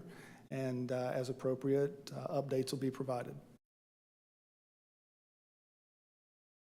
So yeah, in closing, an encouraging start to the first quarter. We're already halfway through the second quarter, so it feels like whatever. Second quarter, we're in the middle of it, but encouraging start. And I would just be remiss, Bill and I are up here kind of representing the entire team. As I shared with you in the committee meeting, it's easy to say, everybody says we've got a great team. It's like a kind of a trite kind of comment to make. This is an exceptional team. And it goes beyond competency. It goes beyond talent. There is a care in the mission and the vision and doing the right thing. I think that was demonstrated over the last week. Even when you don't know what to do, you just do the right thing. And I think someone mentioned it before, the alignment, not only within the team, but up through mayor and council around vision and mission is remarkable. I shared with you a few weeks ago, I'm new into the government side of this, and so I expected there to be politics. That's context here within this organization, and it's the trickle down from the mayor and council into the staff. It's remarkable. So very much appreciate it. I'm thrilled to be here. So thank you. Any questions? Exactly how to end? Should I put a slide up that says questions? No, I love it. No slide for questions. No, Don, Bill, thank you. Thank you. Council, thoughts, comments, or questions? Councilmember Hills. Thank you, Mayor, and thank you, gentlemen. That was great. I want to, if you'll indulge me, I want to walk down memory lane for just a second.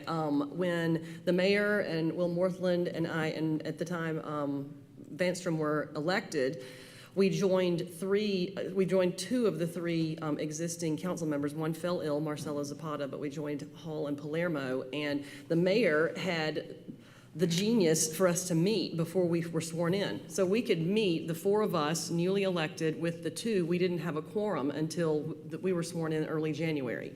So we sat in Mayor Wilson, then mayor-elect, in his dump of a headquarters and had sticky notes on the wall, and we just brainstormed. I never had that idea. That was not my idea. That was this was all Kurt Wilson, and we went to town, and we decided to meet 3, 4, and 5 nights a week for about 6 weeks, 3 and 4 hours a crack, and we burned it out. Just burned it out. And all of us sitting in the room had experienced frustration, either with the lack of unity that we're sitting up here on the dais, or the desire to have a better unity with that group or a new group, but we knew we needed to do something. And Mayor Wilson was able to get us to articulate what our hopes and dreams for the city would be and how we could go about doing that. And it was really amazing.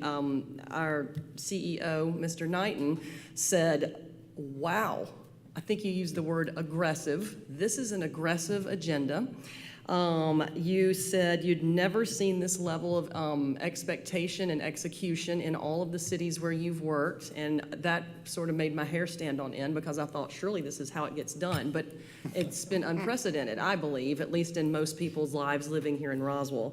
And Mr. Knighton, I know you've seen a lot of different places, and you've said it many times. I'm letting the cat out of the bag. It was said in closure a lot, but that's not a policy thing. That was just a comment. With executing that, once we were sworn in, we didn't really have the talent in the right chutes, and we don't like it, but we get bombed a lot on people that have left this organization to go somewhere else. And Mayor Wilson is very invested in the people, not only our residents, but the people working here. Like, okay, let's give them a chance. Maybe nobody asked them to do that. Maybe nobody posed a question. Can you execute this? You know, with your background, you should be able to, what do you need from us, from the elected, to make your job, you know, executable? And some didn't rise to the occasion, and many did. Many more did. And we've been super picky on our hires to backfill some of those spots that have been vacated.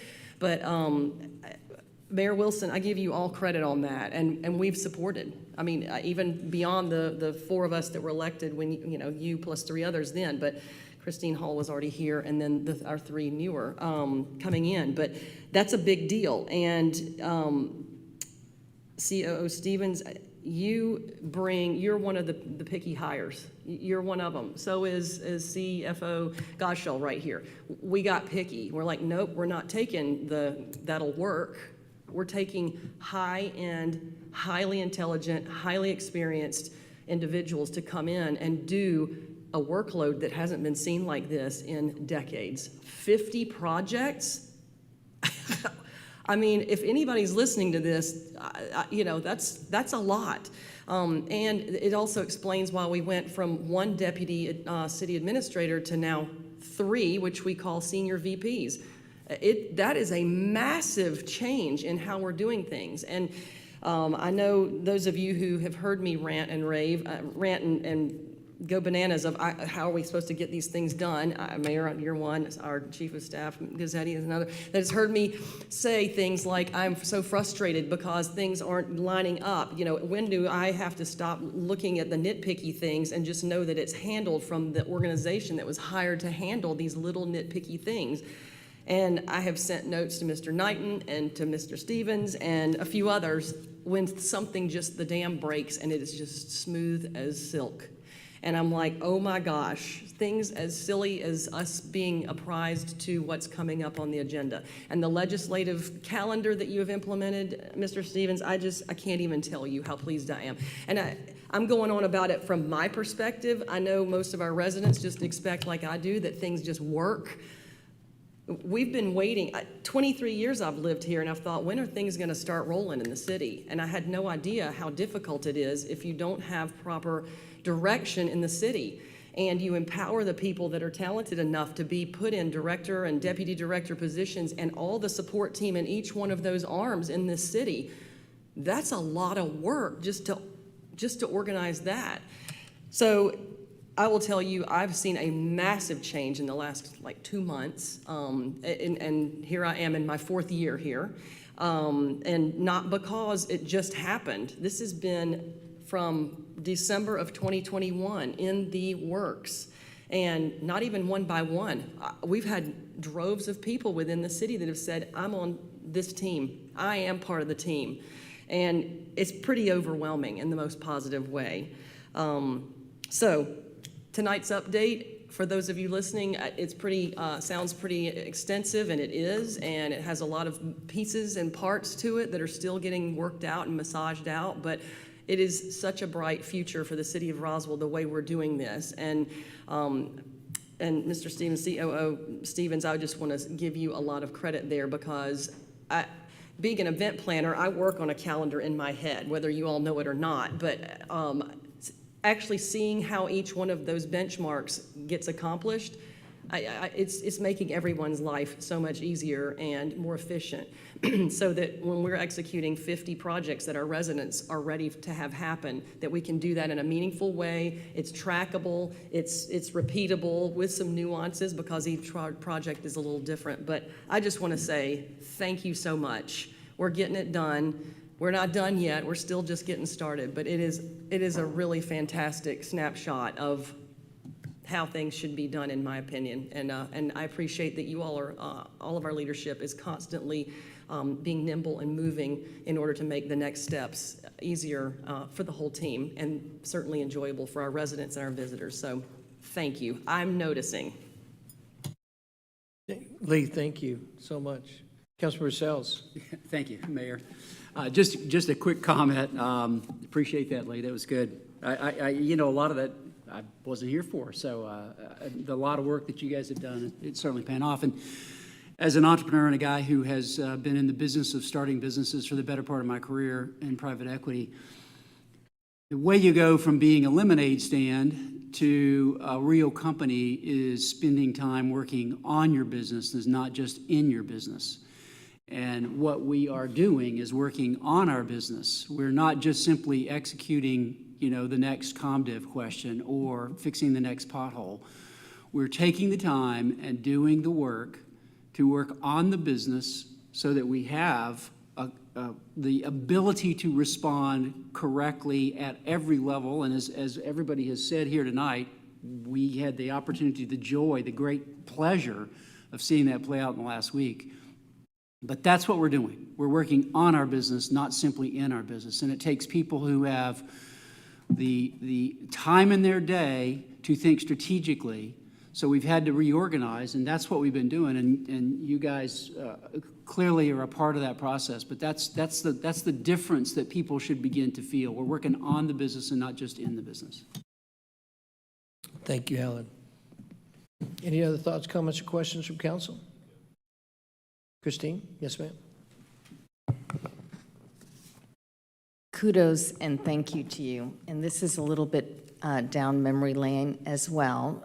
Going back to our retreat, one of our first retreats when we went to Opelika, Alabama, and Senior Vice President Leatherman and I did a presentation of what does the ideal city look like if we could just erase what we had and step outside of that paradigm and build the city. That's when we started building this vision under Mayor's leadership. And it's so exciting because we are starting to see the fruits of our labor really come together. So I think most of us were there during that meeting, and just thank you, because it really means a lot to the residents. And as Councilmember Sells said, I mean, we have to work on our business so that our business can work for the residents in the best way it can. And it's coming to fruition. It's fantastic. Thank you. Councilmember Worthland. Thank you, Christine. I'll be brief, but Bill, I learned a new term tonight: external macro factors. That was awesome. Thank you.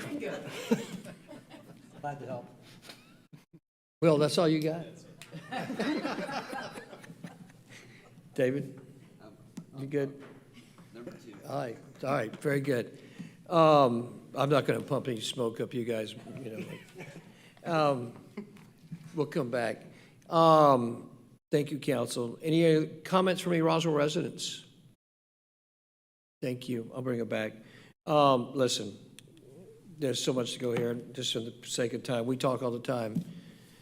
Extraordinary people doing extraordinary things. This is about creating it's about doing something radical. It's creating a miracle in Roswell, but it's true about, look, there's a lot of pieces, but the very simple framework is government is one of the most static objects in the environment.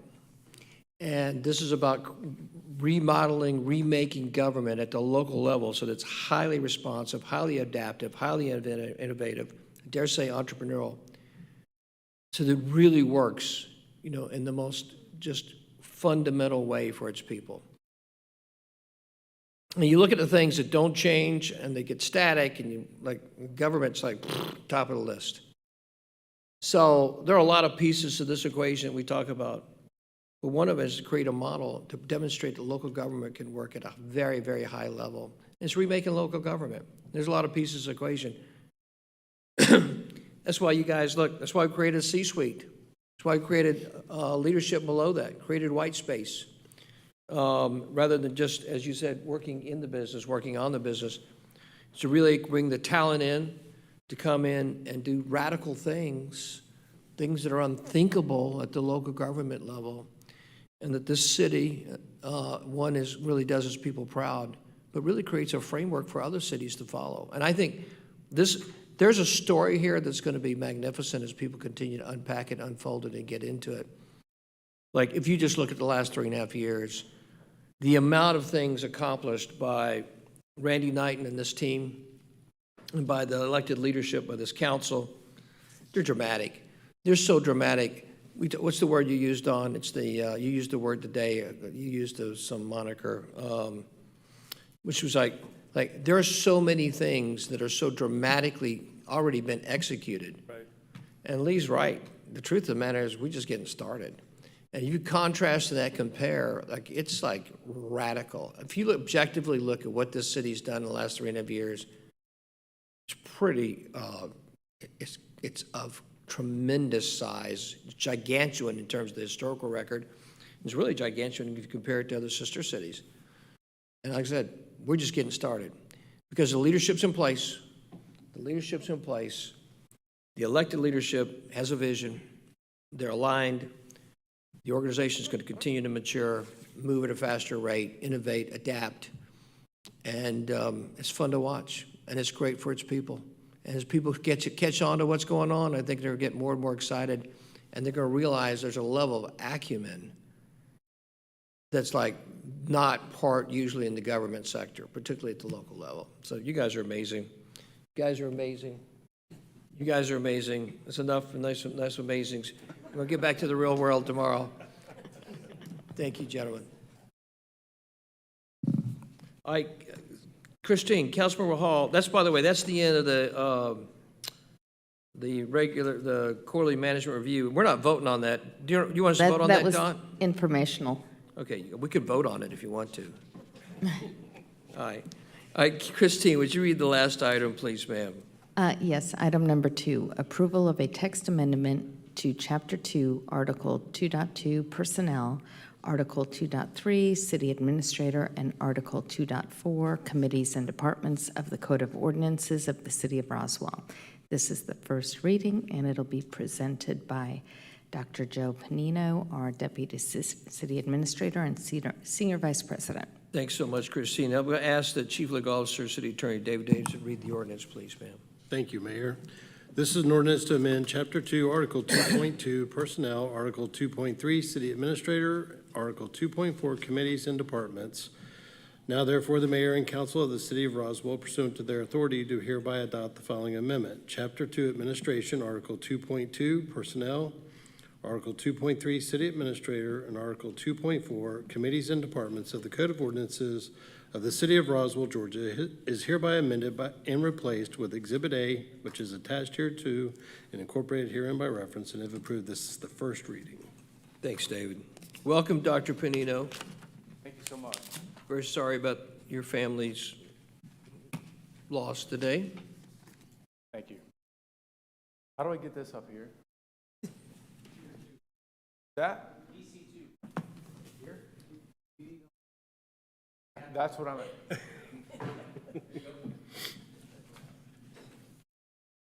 Perfect. Thank you. Very excited to follow that last presentation. It's such a great setup, primarily because my presentation's way shorter than that.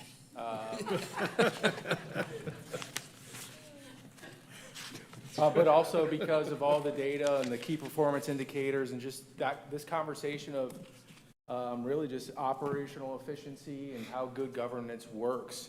I'm Joe Panino. I'm the Deputy City Administrator, Senior Vice President for Planning, Performance, and Innovation. And kind of what that's about really is accelerating how local government works and really looking inward while we're doing these fantastic things with economic development and capital improvement projects, really focusing internal on the business, on the organization, and making sure it's set up with policies and procedures to really move as fast as you all want to move, be responsive and be dynamic.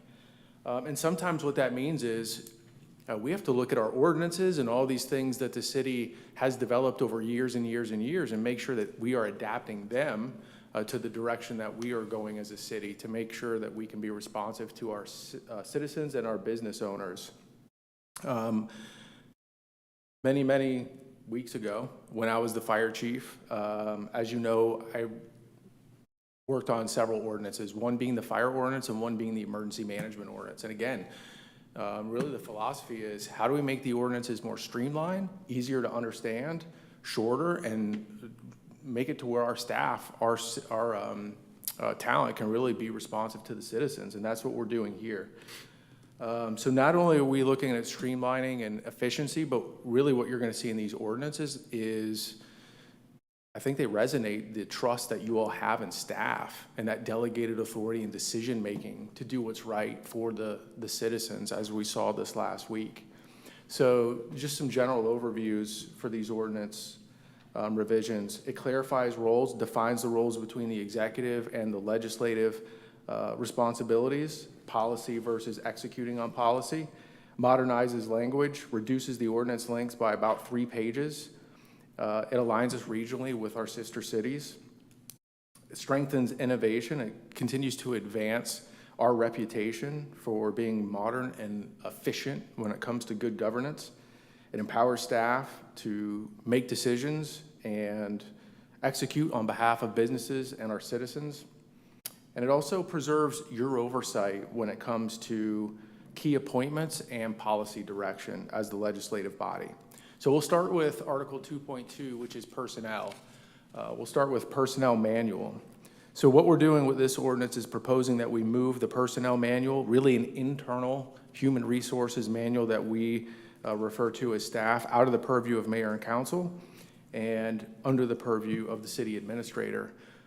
At this time, any changes to the HR manual, the personnel manual, requires approval by resolution of you all, which really slows down that process and making sure that we can stay responsive and keeping it updated. Also, administrative simplification. So ensuring that the HR manual can be adjusted and updated based on operational need, not just legal compliance, and also removes things like having benefit costs in the personnel manual, which we just don't do by practice. Those change annually, and that's always separate from the personnel manual. So we're cleaning up the ordinance to make sure it reflects what we actually do as a business. Article 2.3, city administrator. So expanding the role and authority of the city administrator. Now has the authority, if this is approved, to establish administrative, operational, and personnel policies. Has the authority to appoint, suspend, or remove department heads. This is something that our surrounding city managers have the authority to do. At this time, it's the purview of mayor and council to appoint department heads. This makes sense, putting it under the city administrator, because the city administrator ultimately directs the department heads and is responsible for them. It also gives the city administrator the ability to create, consolidate, or dissolve city departments as needed for the operational efficiency of the city, to make sure that we are being responsive and moving the direction that you all want to go. And it also codifies the new executive positions that have been created that we just saw: Chief Financial Officer, Chief Operating Officer, and also adds some additional titles. So for our city administrator, Chief Administrative Officer, and for our city attorney, Chief Legal Officer. It codifies those within ordinance and also gives mayor and council authority and approval of those positions. When previously it was the department heads, it's now going a couple layers up to that C-suite that you talked about, Mayor. Article 2.4, committees and departments. So streamlining the structure so the new language better reflects how we actually operate. Previously, or I guess I should say currently, the language talks about committees will be made up of the mayor, the city administrator, and 2 city council members. When we haven't operated that way in quite some time, our committees of council is now takes place twice a month and is done with all the committees together and all the council together. So the way that it is worded in this proposal better outlines how we operate. And it also throws back to the language that's already in city charter. So city charter already has language about the mayor having authority to appoint council members to oversee department functions, to make sure that there is legislative visibility and accountability within those departments. So again, as Don talked about, the mayor's top priorities for 2025, so I'm just going to run down them real quick. Slow Down in Roswell, Senior Vice President Sharon Izo with David Johnson. Eradicate Human Trafficking is a big one we talked about for this last week. Chief James Conroy, Councilmember Lee Hills. Revitalize Brand and UDC Standards, SVP Jeff Leatherman and Councilmember Lee Hills. Transformational Economic Development, SVP Jeff Leatherman and Councilmember Alan Sells. Exceptional Infrastructure Projects for Parks, that's SVP Sharon Izo and Councilmember Will Morthland. Exceptional Infrastructure Projects, this is all the other CIP projects, SVP Sharon Izo and Councilmember Sarah Beeson. Generate New Revenue Streams, and this is CFO Bill Godshaw and Councilmember Alan Sells. Transition Strategic Plan to a 3-year business plan, that's myself and Councilmember Christine Hall. Improve Resident and Business Experience, SVP Jeff Leatherman, Councilmember Lee Hills. Elevate Communications and Special Events, myself, Councilmember Sarah Beeson. And Centralize and Consolidate Financial Services, CFO Bill Godshaw and Councilmember Will Morthland. So these are, as COO Don Stevens talked about, these are our priorities for 2025. A lot of these, like eradicate human trafficking and some of the others, you can see that we're already working on, we're already executing on them, and now we have that oversight at the SVP level, the C-suite level, and the council level as well. So let's talk about how we are currently, which you see on the left. Council members are assigned to each department. They primarily work with the department director. And there's limitations in this because the departments become very siloed. You have a council liaison with a specific department, and you're only looking within that department, and it really gets kind of sectioned off. And there's no real direct connection with the city's overarching strategic priorities. Over to the right, you see the new priority-based structure where council members are assigned to each of the strategic priorities that we just talked about, and that's to ensure organizational and policy alignment across multiple departments and eradicate silos, and working with members of the OLT, the operational leadership team, the SVPs, who have strategic oversight and direct connection with the mayor and council. So the benefits of the new structure, the collaboration with the COO, CFO, and the SVPs ensure successful delivery of the top strategic priorities. There's strategic advisement and alignment with the organizational priorities. And again, probably the biggest one for me is it's active rather than passive. So when you're a liaison for a department, let's say you're kind of just assigned that. So you're talking with the department director, seeing what's going on with the department itself.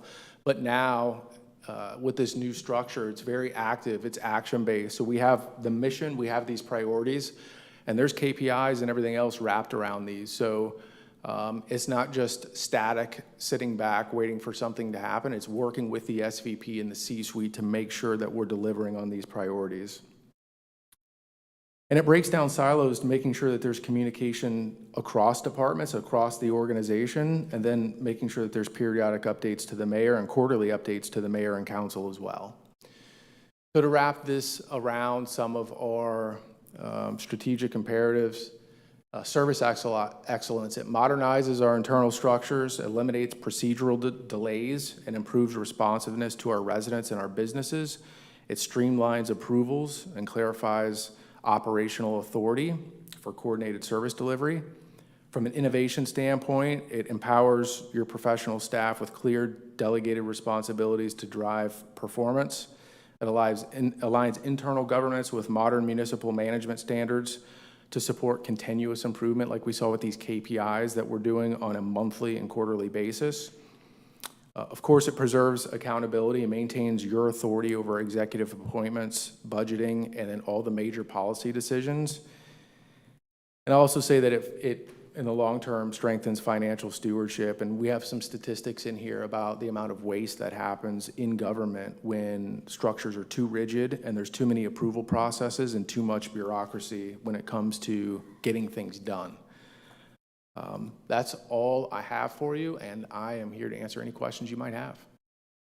Thank you, Dr. Joe Panino, Senior Vice President of PPI. I noticed I've been using that term a lot with you, the PPI term, and it's, I think, quite flattering.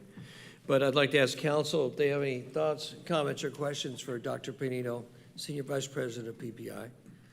at this time. Councilmember Beeson. Yeah, I just want to flag, so with some of the language changes in the ordinance itself, I would say I'm not necessarily inherently supportive of. So for example, some of the title changes with moving to some of the more corporate terms.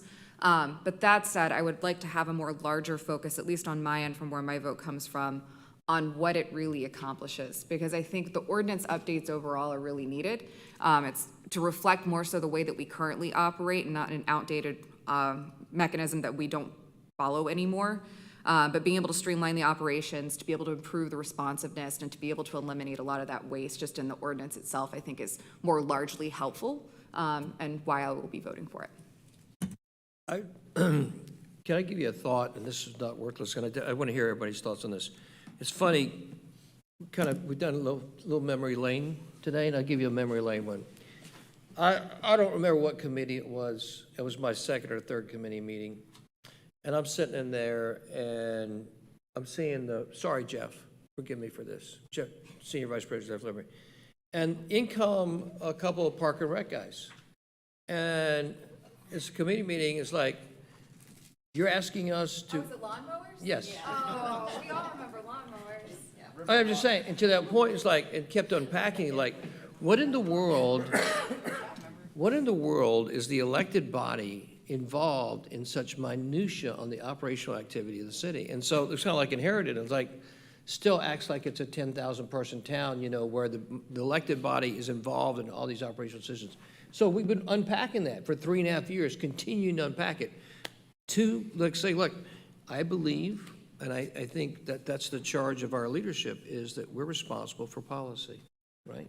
And I'm sorry, I didn't mean to interrupt you. Go ahead. No, I was just going to tell you that to reiterate your point, I think specifically that meeting was one of the first meetings where you said, does this constantly have to come to mayor and council? But it became an ongoing theme for the better part of, since that was very early on in my tenure, was Lawnmower Gate.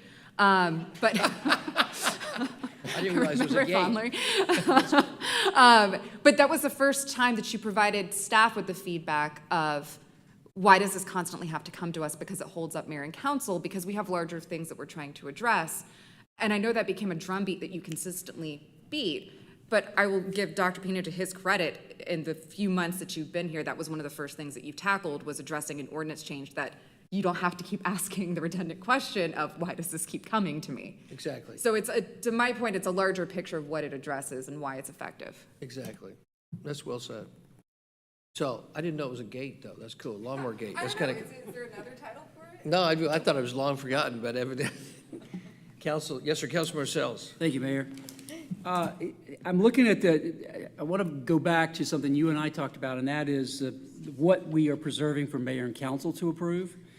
And as I understood it, it was going to be the senior VP level positions, which would include, so the chief legal officer position description in 2.3.10 does not include even language with the other two about the city administrator shall recommend qualified individuals to fill the position approved by the mayor and council. It does not include that, and it needs to. That's correct. That is actually in the charter, Oh, cool. so it doesn't need to be in the ordinance. Yeah. Never mind. No, it's a good I would also like to say, I thought this was going to include the two chiefs as well. It does not. So it's the C-suite is the purview of mayor and council. Everything below the C-suite is the purview of city administrator. SVPs, I'm going to claim a false memory here. Okay. I would say forgot. the chiefs are, Chiefs are SVPs.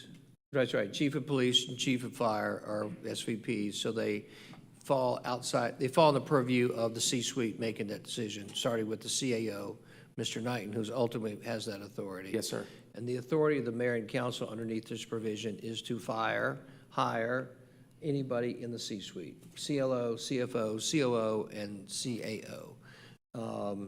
And then all the other ones would fall under operational decisions of the city CAO, ultimately. And of course, my belief on this, and worthy of discussion, is the mayor and council is the board of the city, and therefore you're hiring the executive management team, and you're actually, I would argue, there's a little bit of overreach on our part, kind of in this deal, because it really should just be the CAO, but I'm adding the entire C-suite, CFO, CLO, and COO as part of that deal to say, okay, you can reach in. But technically, if you were to argue this, I think from a philosophical perspective, you'd say really it just lands. Your hiring and firing is of the top level, which is the CAO. So we've got 4 basically under this deal, and no more.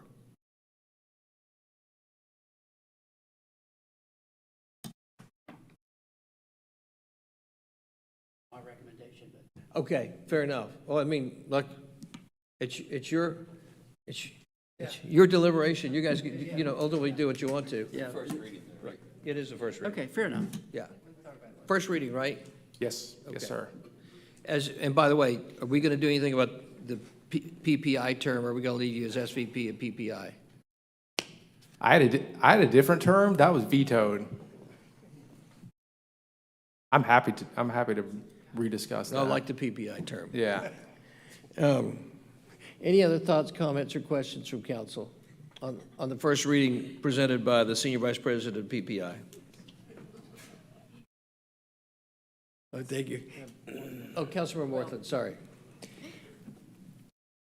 If this does anything for us to keep us away from the lawnmower and the River Rock conversation, I am all for it. So thank you very much. Amen to that, brother. All right, any Roswell residents would like to weigh in on this particular matter in front of the council at this time? Thank you very much. Council, any final thoughts, comments, or questions? All right, then, I'm going to ask Councilmember Hall, would you like to make a motion? Yes, Mayor. Motion to approve item number 2, approval of a text amendment to Chapter 2, Article 2.2 Personnel, Article 2.3 City Administrator, and Article 2.4 Committees and Departments of the Code of Ordinances of the City of Roswell, first reading. Thank you, Christine. Is there a second on this particular approval of the text amendment? Seconded by Councilmember Johnson. By show of hands, all those in favor of the approval of the first reading of this text amendment, please raise your hands. Let the record show that the first reading passes 6-0. Thank you very much. And we'll have the second reading, I believe, on May 27th, Tuesday, May 27th. Thank you, Joe, very much. I appreciate it. Great job on the presentation in all seriousness. Will, would you read the first item under the economic development piece? Yes, sir. Approval of an ordinance to amend Chapter 22, Traffic and Motor Vehicles, Article 3, Parking Restrictions, Section 7, to establish and regulate designated areas for the city for paid parking, and Section 8, Enforcement of Parking of the Code of Ordinances of the City of Roswell. Second reading being presented by Jeff Leatherman. Thanks so much, Will. And I'm going to ask the Chief Legal Officer, City Attorney David Davidson, to read the ordinance for us, please, sir. Thank you, Mayor. This is an ordinance to amend Chapter 22, Traffic and Motor Vehicles, Article 3, Parking Restrictions, Section 7, Authority of Mayor and Council to establish and regulate designated areas of the city for paid parking of the Code of Ordinances of the City of Roswell. Now therefore, the Mayor and Council of the City of Roswell, pursuant to their authority, do hereby adopt the following amendment. Chapter 22, Traffic and Motor Vehicles, Article 3, Parking Restrictions, Section 7, Authority of Mayor and Council to establish and regulate designated areas of the city of paid on-street parking, and Chapter 22, Traffic and Motor Vehicles, Article 3, Parking Restrictions, Section 8, Enforcement of Paid Parking of the Code of Ordinances of the City of Roswell, Georgia, is hereby amended by deleting said sections and replacing said sections with new subsection 22.3.7, Authority of Mayor and Council to establish and regulate designated areas of the city for paid parking, and Section 22.3.8, Enforcement of Paid Parking, which shall read as shown in Exhibit A attached here to and incorporated herein by reference, and if approved, this is the second reading. Thank you, David. Welcome, Senior Vice President Jeff Leatherman. Thanks for all your hard work on this. But this is the second reading, so there's been a couple of questions that I'll just clear up in my presentation, and then, of course, we can have any questions that you may have. We just wanted to cover, once again, and I provided some maps here on the screen of, on the left-hand side, it's a little busy, but those are all of the different parking areas that we either control or have some portion of control in the downtown area.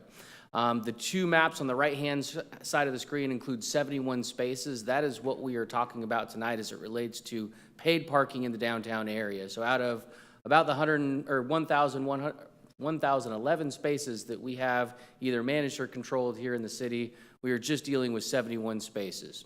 Again, on Canton Street, Elizabeth Way, and East Alley are the primary areas that we are focused on as it relates to this ordinance tonight. This is just another view of those same slides a little bit closer. We have added Old Mill Park as one of the areas that we may regulate in the future. As we've talked about at the first reading, there may be some changes here. We're working through the technology solutions. We'll be meeting with some community members at the end of the month to refine our strategy as it relates to this park in particular and those spaces in and around Old Mill that we do control. As we know that there are a number of surface area parking spaces up by the townhomes and along Sloan Street Park that we'll also be looking at as part of our overall strategy at Old Mill.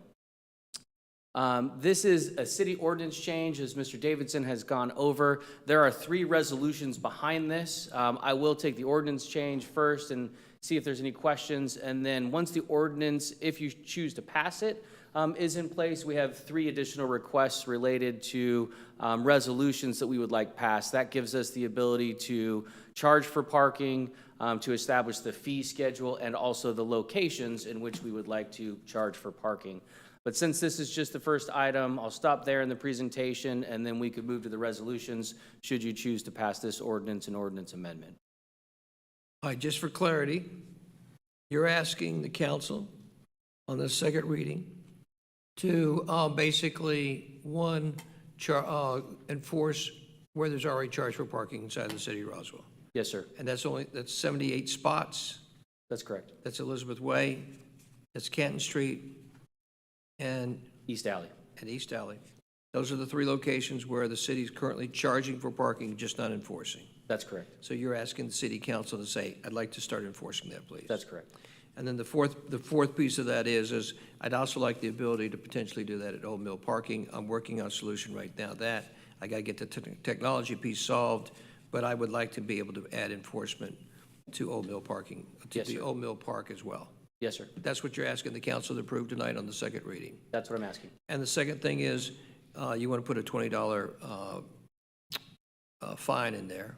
Yeah, that'll be the 3rd resolution in series, so item number 6. So we're in item number 3 right now. Then we'll have restricted parking areas, a resolution related to the fees, and then also a resolution related to the fine schedule. We have updated the resolution to include the fine schedule at $20, but it is per hour of each violation.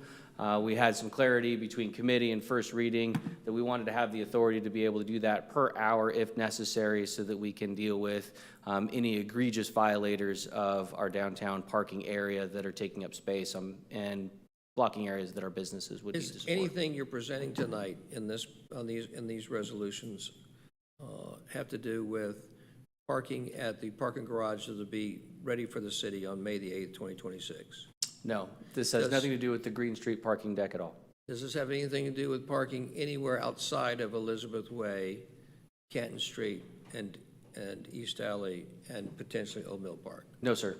So it has no other relevance to any other area than these areas? That's correct. And the way that we've Does it have any crafted relevance to City Hall? No, Does it have any relevance to Hill Street? it does not. Does it have any relevance to Mimosa? Does not. Does it have any relevance to Wells Fargo? It does not. Does it have any relevance to Woodstock Park? Does not. Does it have any relevance to the Green Street Activation Plan? It does not. Thank you, sir. Sorry, I didn't mean to interrupt you. I just wanted to That's okay. I was just going to make the additional point, following your line of questioning, that the way that we've crafted the resolutions is to add any of those areas or to change the areas in which we are activating any sort of parking strategy. It would need to come before mayor and council by resolution before we could add any additional spaces, with the exception of those that we mentioned tonight. So tonight, just for clarity's sake, this is relevant to Elizabeth Way? Yep. Canton Street? Yes, sir. East Alley? Yep. A total of 78 spaces? Correct. And potentially could affect Old Mill Park once you get the technology figured out? That's correct. That's it, correct? That's it. And you want a $20 fine by the hour for your enforcement model? Correct. Okay. Council, thoughts, comments, or questions? Okay. Any Roswell residents would like to weigh in on this? Roman, welcome. I do need us for. I'm following all the parking project since the beginning, and I have comments, especially on right here. Is it in relation to Elizabeth Way, Canton Street, East Alley? Is it relation to I have a question. Elizabeth Way, Canton Street, East Alley, or Old Mill Park?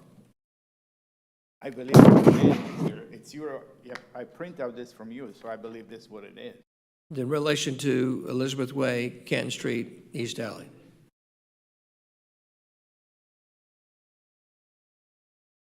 He confirmed so. My concern to all these places is, and we talked before, how you charge parking from the people who come to this one. Here, for example, administrative is maximum of $5 per hour. What's a maximum $5 per hour? Is it $4 per hour? $2 and the maximum of $5? I don't understand what it is. But then we have been talking before that we need technology, new technology, how to charge. So if someone is parking and not paying, it's basically today doesn't exist, because in parking lots, and I have been in several places in all over the world, this is phone is charging for every parking.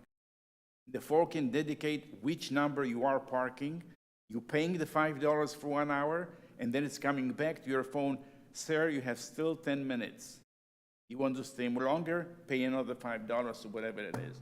So this is technology. How much this technology will cost to the city to put it on?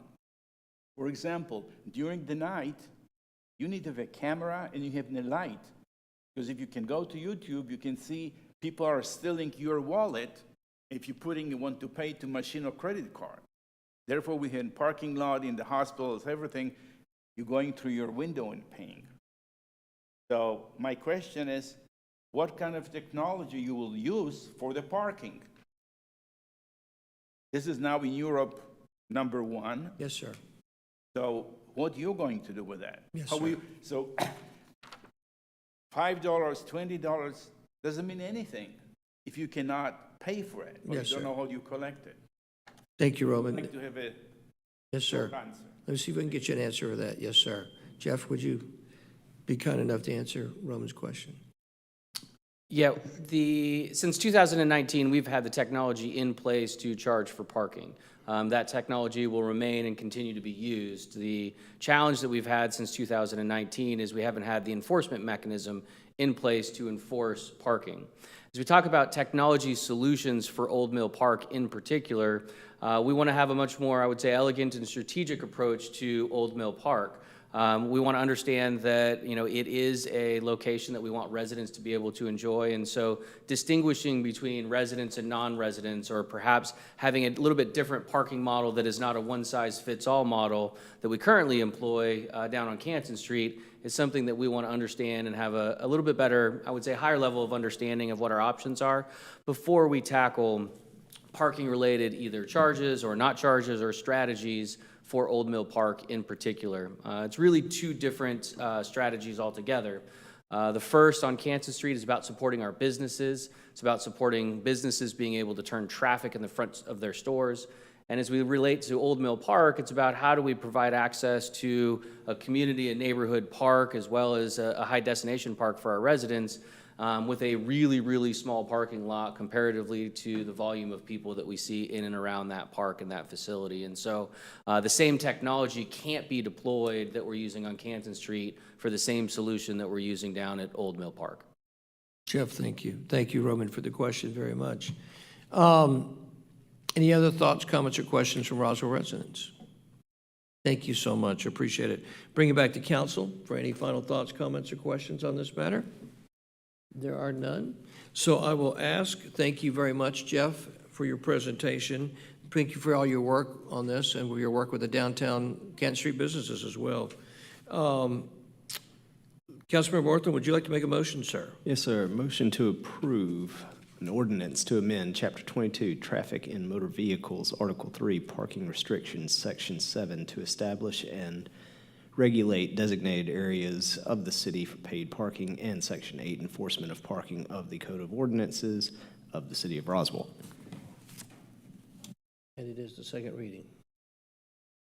Second reading. Thank you very much, Councilmember Worthland. Is there a second to? Second. Seconded from Councilmember Hills. By show of hands, all in favor of the second reading being approved on this ordinance, please raise your hands. Let the record show that the vote is unanimous, 6-0. Thank you very much. Will, would you read the second item under the economic development piece here, sir? Yes, sir. Approval of a resolution to designate paid or restricted parking areas within the City of Roswell, presented by Jeff Leatherman. I'm going to ask, you're not reading this ordinance, are you? Okay, yeah, perfect. Sorry, Jeff. It's okay. This resolution establishes the paid and restricted areas within the city of Roswell. I won't belabor the point. It is for the locations that we discussed at the previous item. And this resolution then just formally establishes those 4 locations: Kansas Street, Elizabeth Way, East Alley, and Old Mill parking lots. And this coincides with the ordinance that you just passed at the previous item. Thank you, Jeff. Council, any comments, thoughts, or questions? Very good. Any Roswell residents want to make any comments? Thank you so much. All right, Councilmember Worthland, would you like to make a motion, sir? Yes, sir. Motion to approve resolution to designate paid or restricted parking areas within the City of Roswell. Is there a second? Seconded by Councilmember Hills. All those in favor of approving this resolution, please do so by raising your hands. Let the record show that the resolution passes unanimously. Thank you very much. Will, would you read the next resolution, please, sir? Yes, sir. Approval to repeal resolution number 20190844 and to approve a resolution to establish parking fees for operations within the City of Roswell, presented by Deputy City Administrator and Senior Vice President Jeff Leatherman. Again, associated with the ordinance that you just amended and adopted, this establishes the strategy for future parking fees under the authority of the city administrator with a maximum amount of $5 with a 4% inflator. We will establish those fees initially tomorrow, and we'll make a recommendation if this passes this evening. Thank you, Jeff. Comments, thoughts, or questions from council? If not, Will, would you like to make, any Roswell residents like to weigh on this? Thank you very much. Will, would you like to make a motion, sir? Yes, sir. Motion to approve well, how do we do this? Repeal. Motion to repeal, would that be correct? Yes, Motion sir. to repeal. Approval to repeal resolution number. Motion to approval to repeal resolution number 20190844 and to approve a resolution to establish parking fees for operations within the City of Roswell. Thank you, Will, very much. Is there a second to this? Seconded by Councilmember David Johnson. By show of hands, all those in favor of the approval to repeal this resolution and approve the new resolution, please raise your hands. Let the record show that it passes 6-0. Thank you very much. And Will, I think you've got one more here, resolution. Yes, sir. Approval of a resolution designating fine schedule for section 22.3.8 enforcement of paid parking. Mr. Leatherman. Thank you. And just want to point out that from our last conversation that this is $20, the fine schedule is a $20 fine. It is per hour that we've established within this resolution. That is our request tonight so that we can help to manage any egregious parkers that choose not to pay the fee on a repeated basis, and this gives us the enforcement authority to do so.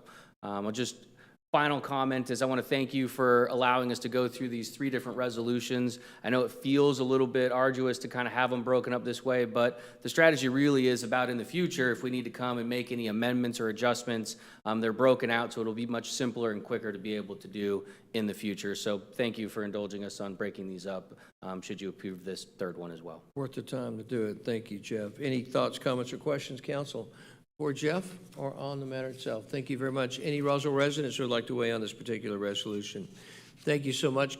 There are none at this point. Councilmember Worthland, would you like to make a motion, sir? Yes, sir. Motion to approve a resolution designated fine schedule for section 22.3.8 enforcement of paid parking. Thanks so much, Will. Is there a second to that particular resolution? Seconded by Councilmember Johnson. By show of hands, all in favor of the approval of this resolution, please raise your hands. Let the record show that the vote is 6-0, and it is unanimous. Thank you very much, Jeff. Thank you for all your hard work on that as well. Looks like the last item, Councilmember Beeson, is yours on public safety. Would you read the item, please, ma'am? Oh, we do? This is approval of Quake See-Through Technology Pioneer Program and a budget amendment of BA 350-35200-05-12-25 to fund the program. This is presented by Chief Church. Mayor, council, I'm back. Yeah, so tonight is requesting consideration to be part of the Quake See-Through Technology Pioneer Program.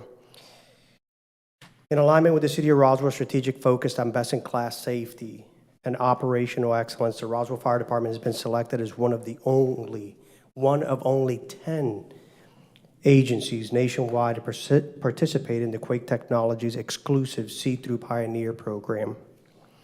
This will put Roswell at the forefront of evaluating and shaping the future of firefighter safety and performance through cutting-edge augmented reality.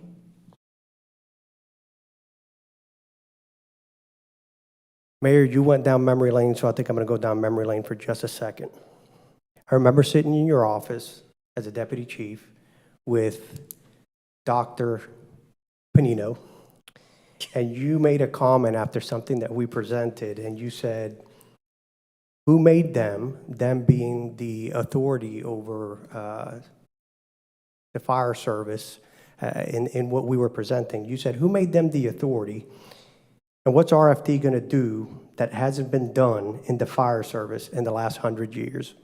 And what you did is you challenged us to think outside of the box and say, well, that's been being done for 100 years. What are you guys going to do?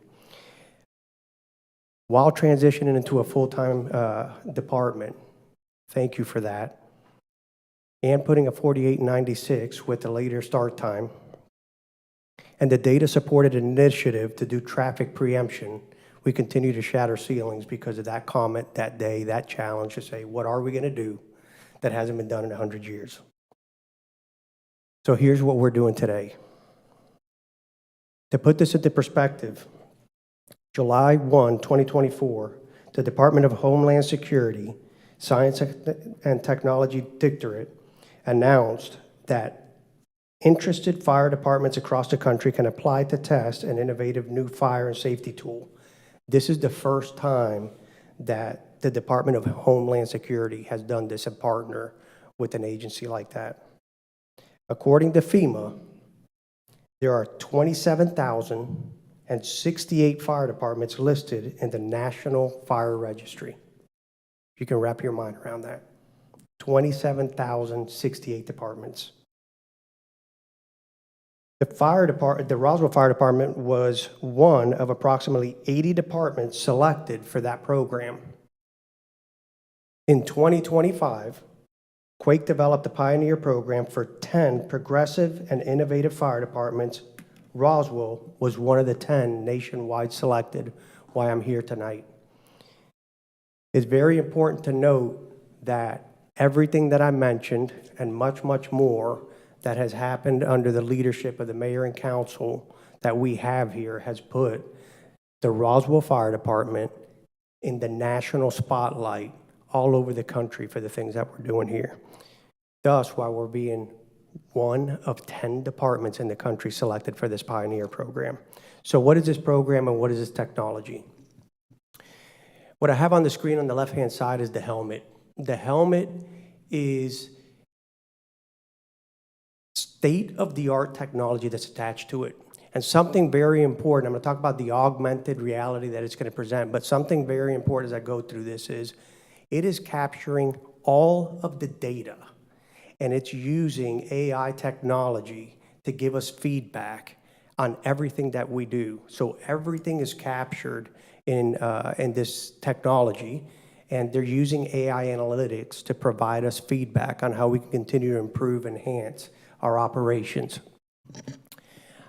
On the right-hand side, you see a few of our people with the helmet. We did have the trial here at Roswell, and it was for us to provide feedback and get our hands on it. It was an amazing technology, tremendous feedback from the troops on what we saw. On the bottom is what augmented reality looks like with thermal imaging.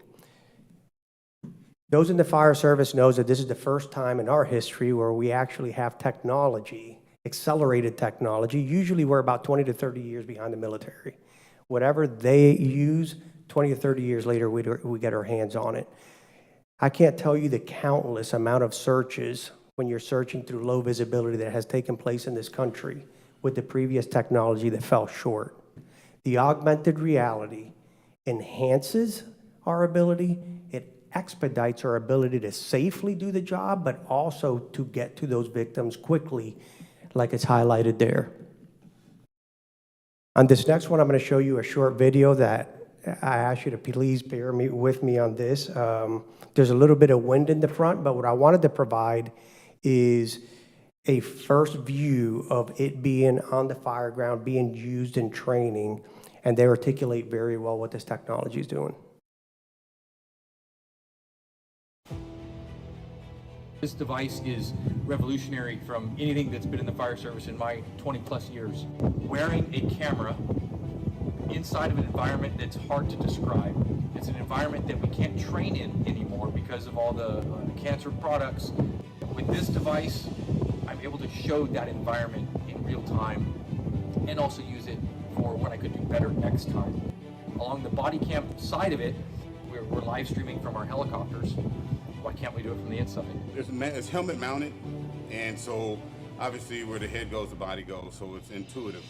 It takes that old thermal imaging camera thing to the next level where having hands-free allows you to be more functional inside of the facility.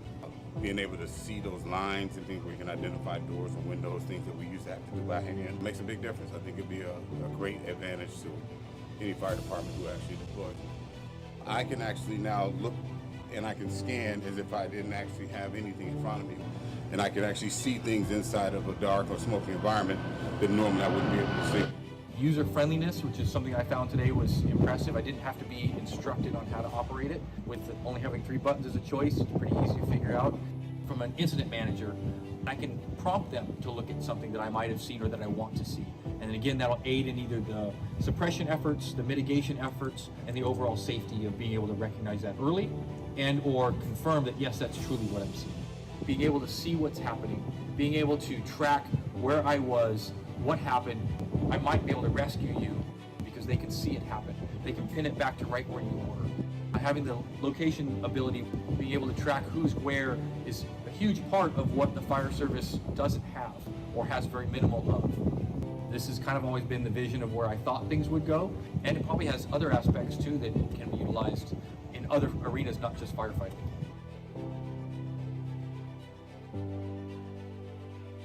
So again, as articulated on there, and I'll simplify it to our terms. An incident commander is responsible for the troops on the ground and all the actions that they take and their safety to do the job. With this technology, the incident commander can see everyone moving in the structure and where they are. He can communicate from the command center to every individual firefighter inside of a structure and let them know whether they need to get out, as well as saying, are you okay? Right now, that takes a tremendous amount of radio traffic, and if you can imagine in those conditions, it's extremely difficult to do that.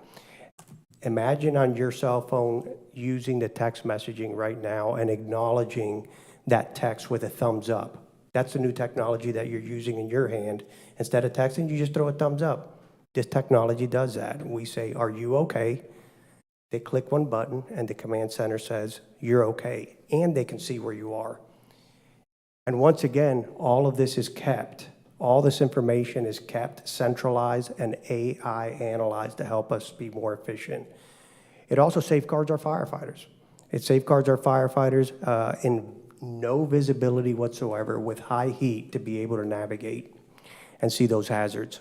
So what do we get as part of this program? 16 see-through helmet-mounted augmented reality systems, 16 additional power modules, 4 see-through command consoles for real-time video communication, 1 Pioneer 16 accessory kit, helmets, storage, and associated equipment, and Quake cellular connectivity, software updates, and support for these devices. We get a lot for being part of this program. I will turn it over to our talented CFO to go into the financials.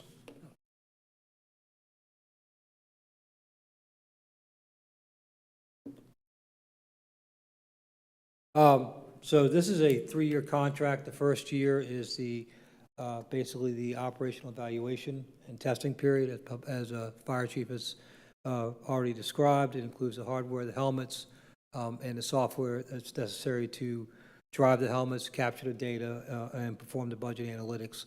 That first year cost is $171,000. In association with the item is a budget amendment where we will draw that $171,000 from project savings associated with the build-out for business and residential services. Thank you, Senior Vice President Leatherman, if he's still here. He brought that project in under budget by almost exactly the same amount. So this has no net effect to the city's budget for 2025. For the second and third year, we will pay a renewal fee or maintenance and software renewal fee of $63,800, and that would be included in our operating general fund budget, probably under IT at this point as a pass-through. A couple of other things that are important to note in this contract. We get pricing on the future units purchased in the first renewal period, such that we will continue to maintain the lowest price offered by Quake for this technology. One of the benefits that we negotiated to be a test site would be one of the 10 test sites.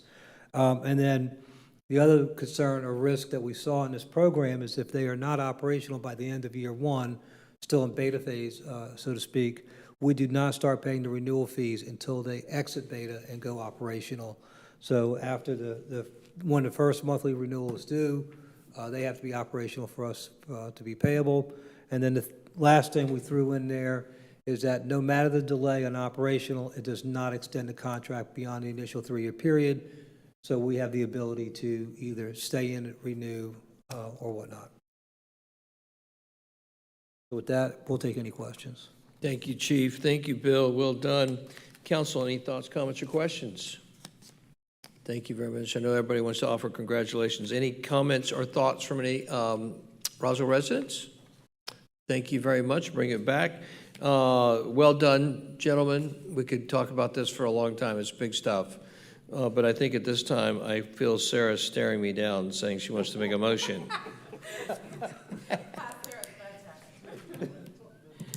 Motion to approve Quake See-Through Technology Pioneer Program and a budget amendment BA 350-35200-05-12-25 to fund the program. Thank you, Sarah. We got to go get somebody else. Yeah. All right. Seconded by Councilmember Johnson. All in favor of the approval of this particular technology Pioneer Program, please raise your hands. Let the record show that the vote is 6-0, unanimous. Very much. Thank you. Congratulations, Pavel and Bill. Thank you. All right, next on the agenda is the City Attorney's Report. Chief Legal Officer and City Attorney Davidson, would you read the ordinance under the City Attorney's Report? Thank you, Mayor. This is an ordinance to amend Chapter 3 Alcoholic Beverages, Article 3, Requirements for Consumption on Premises License, Section 7.18, Craft Beer and Wine Market.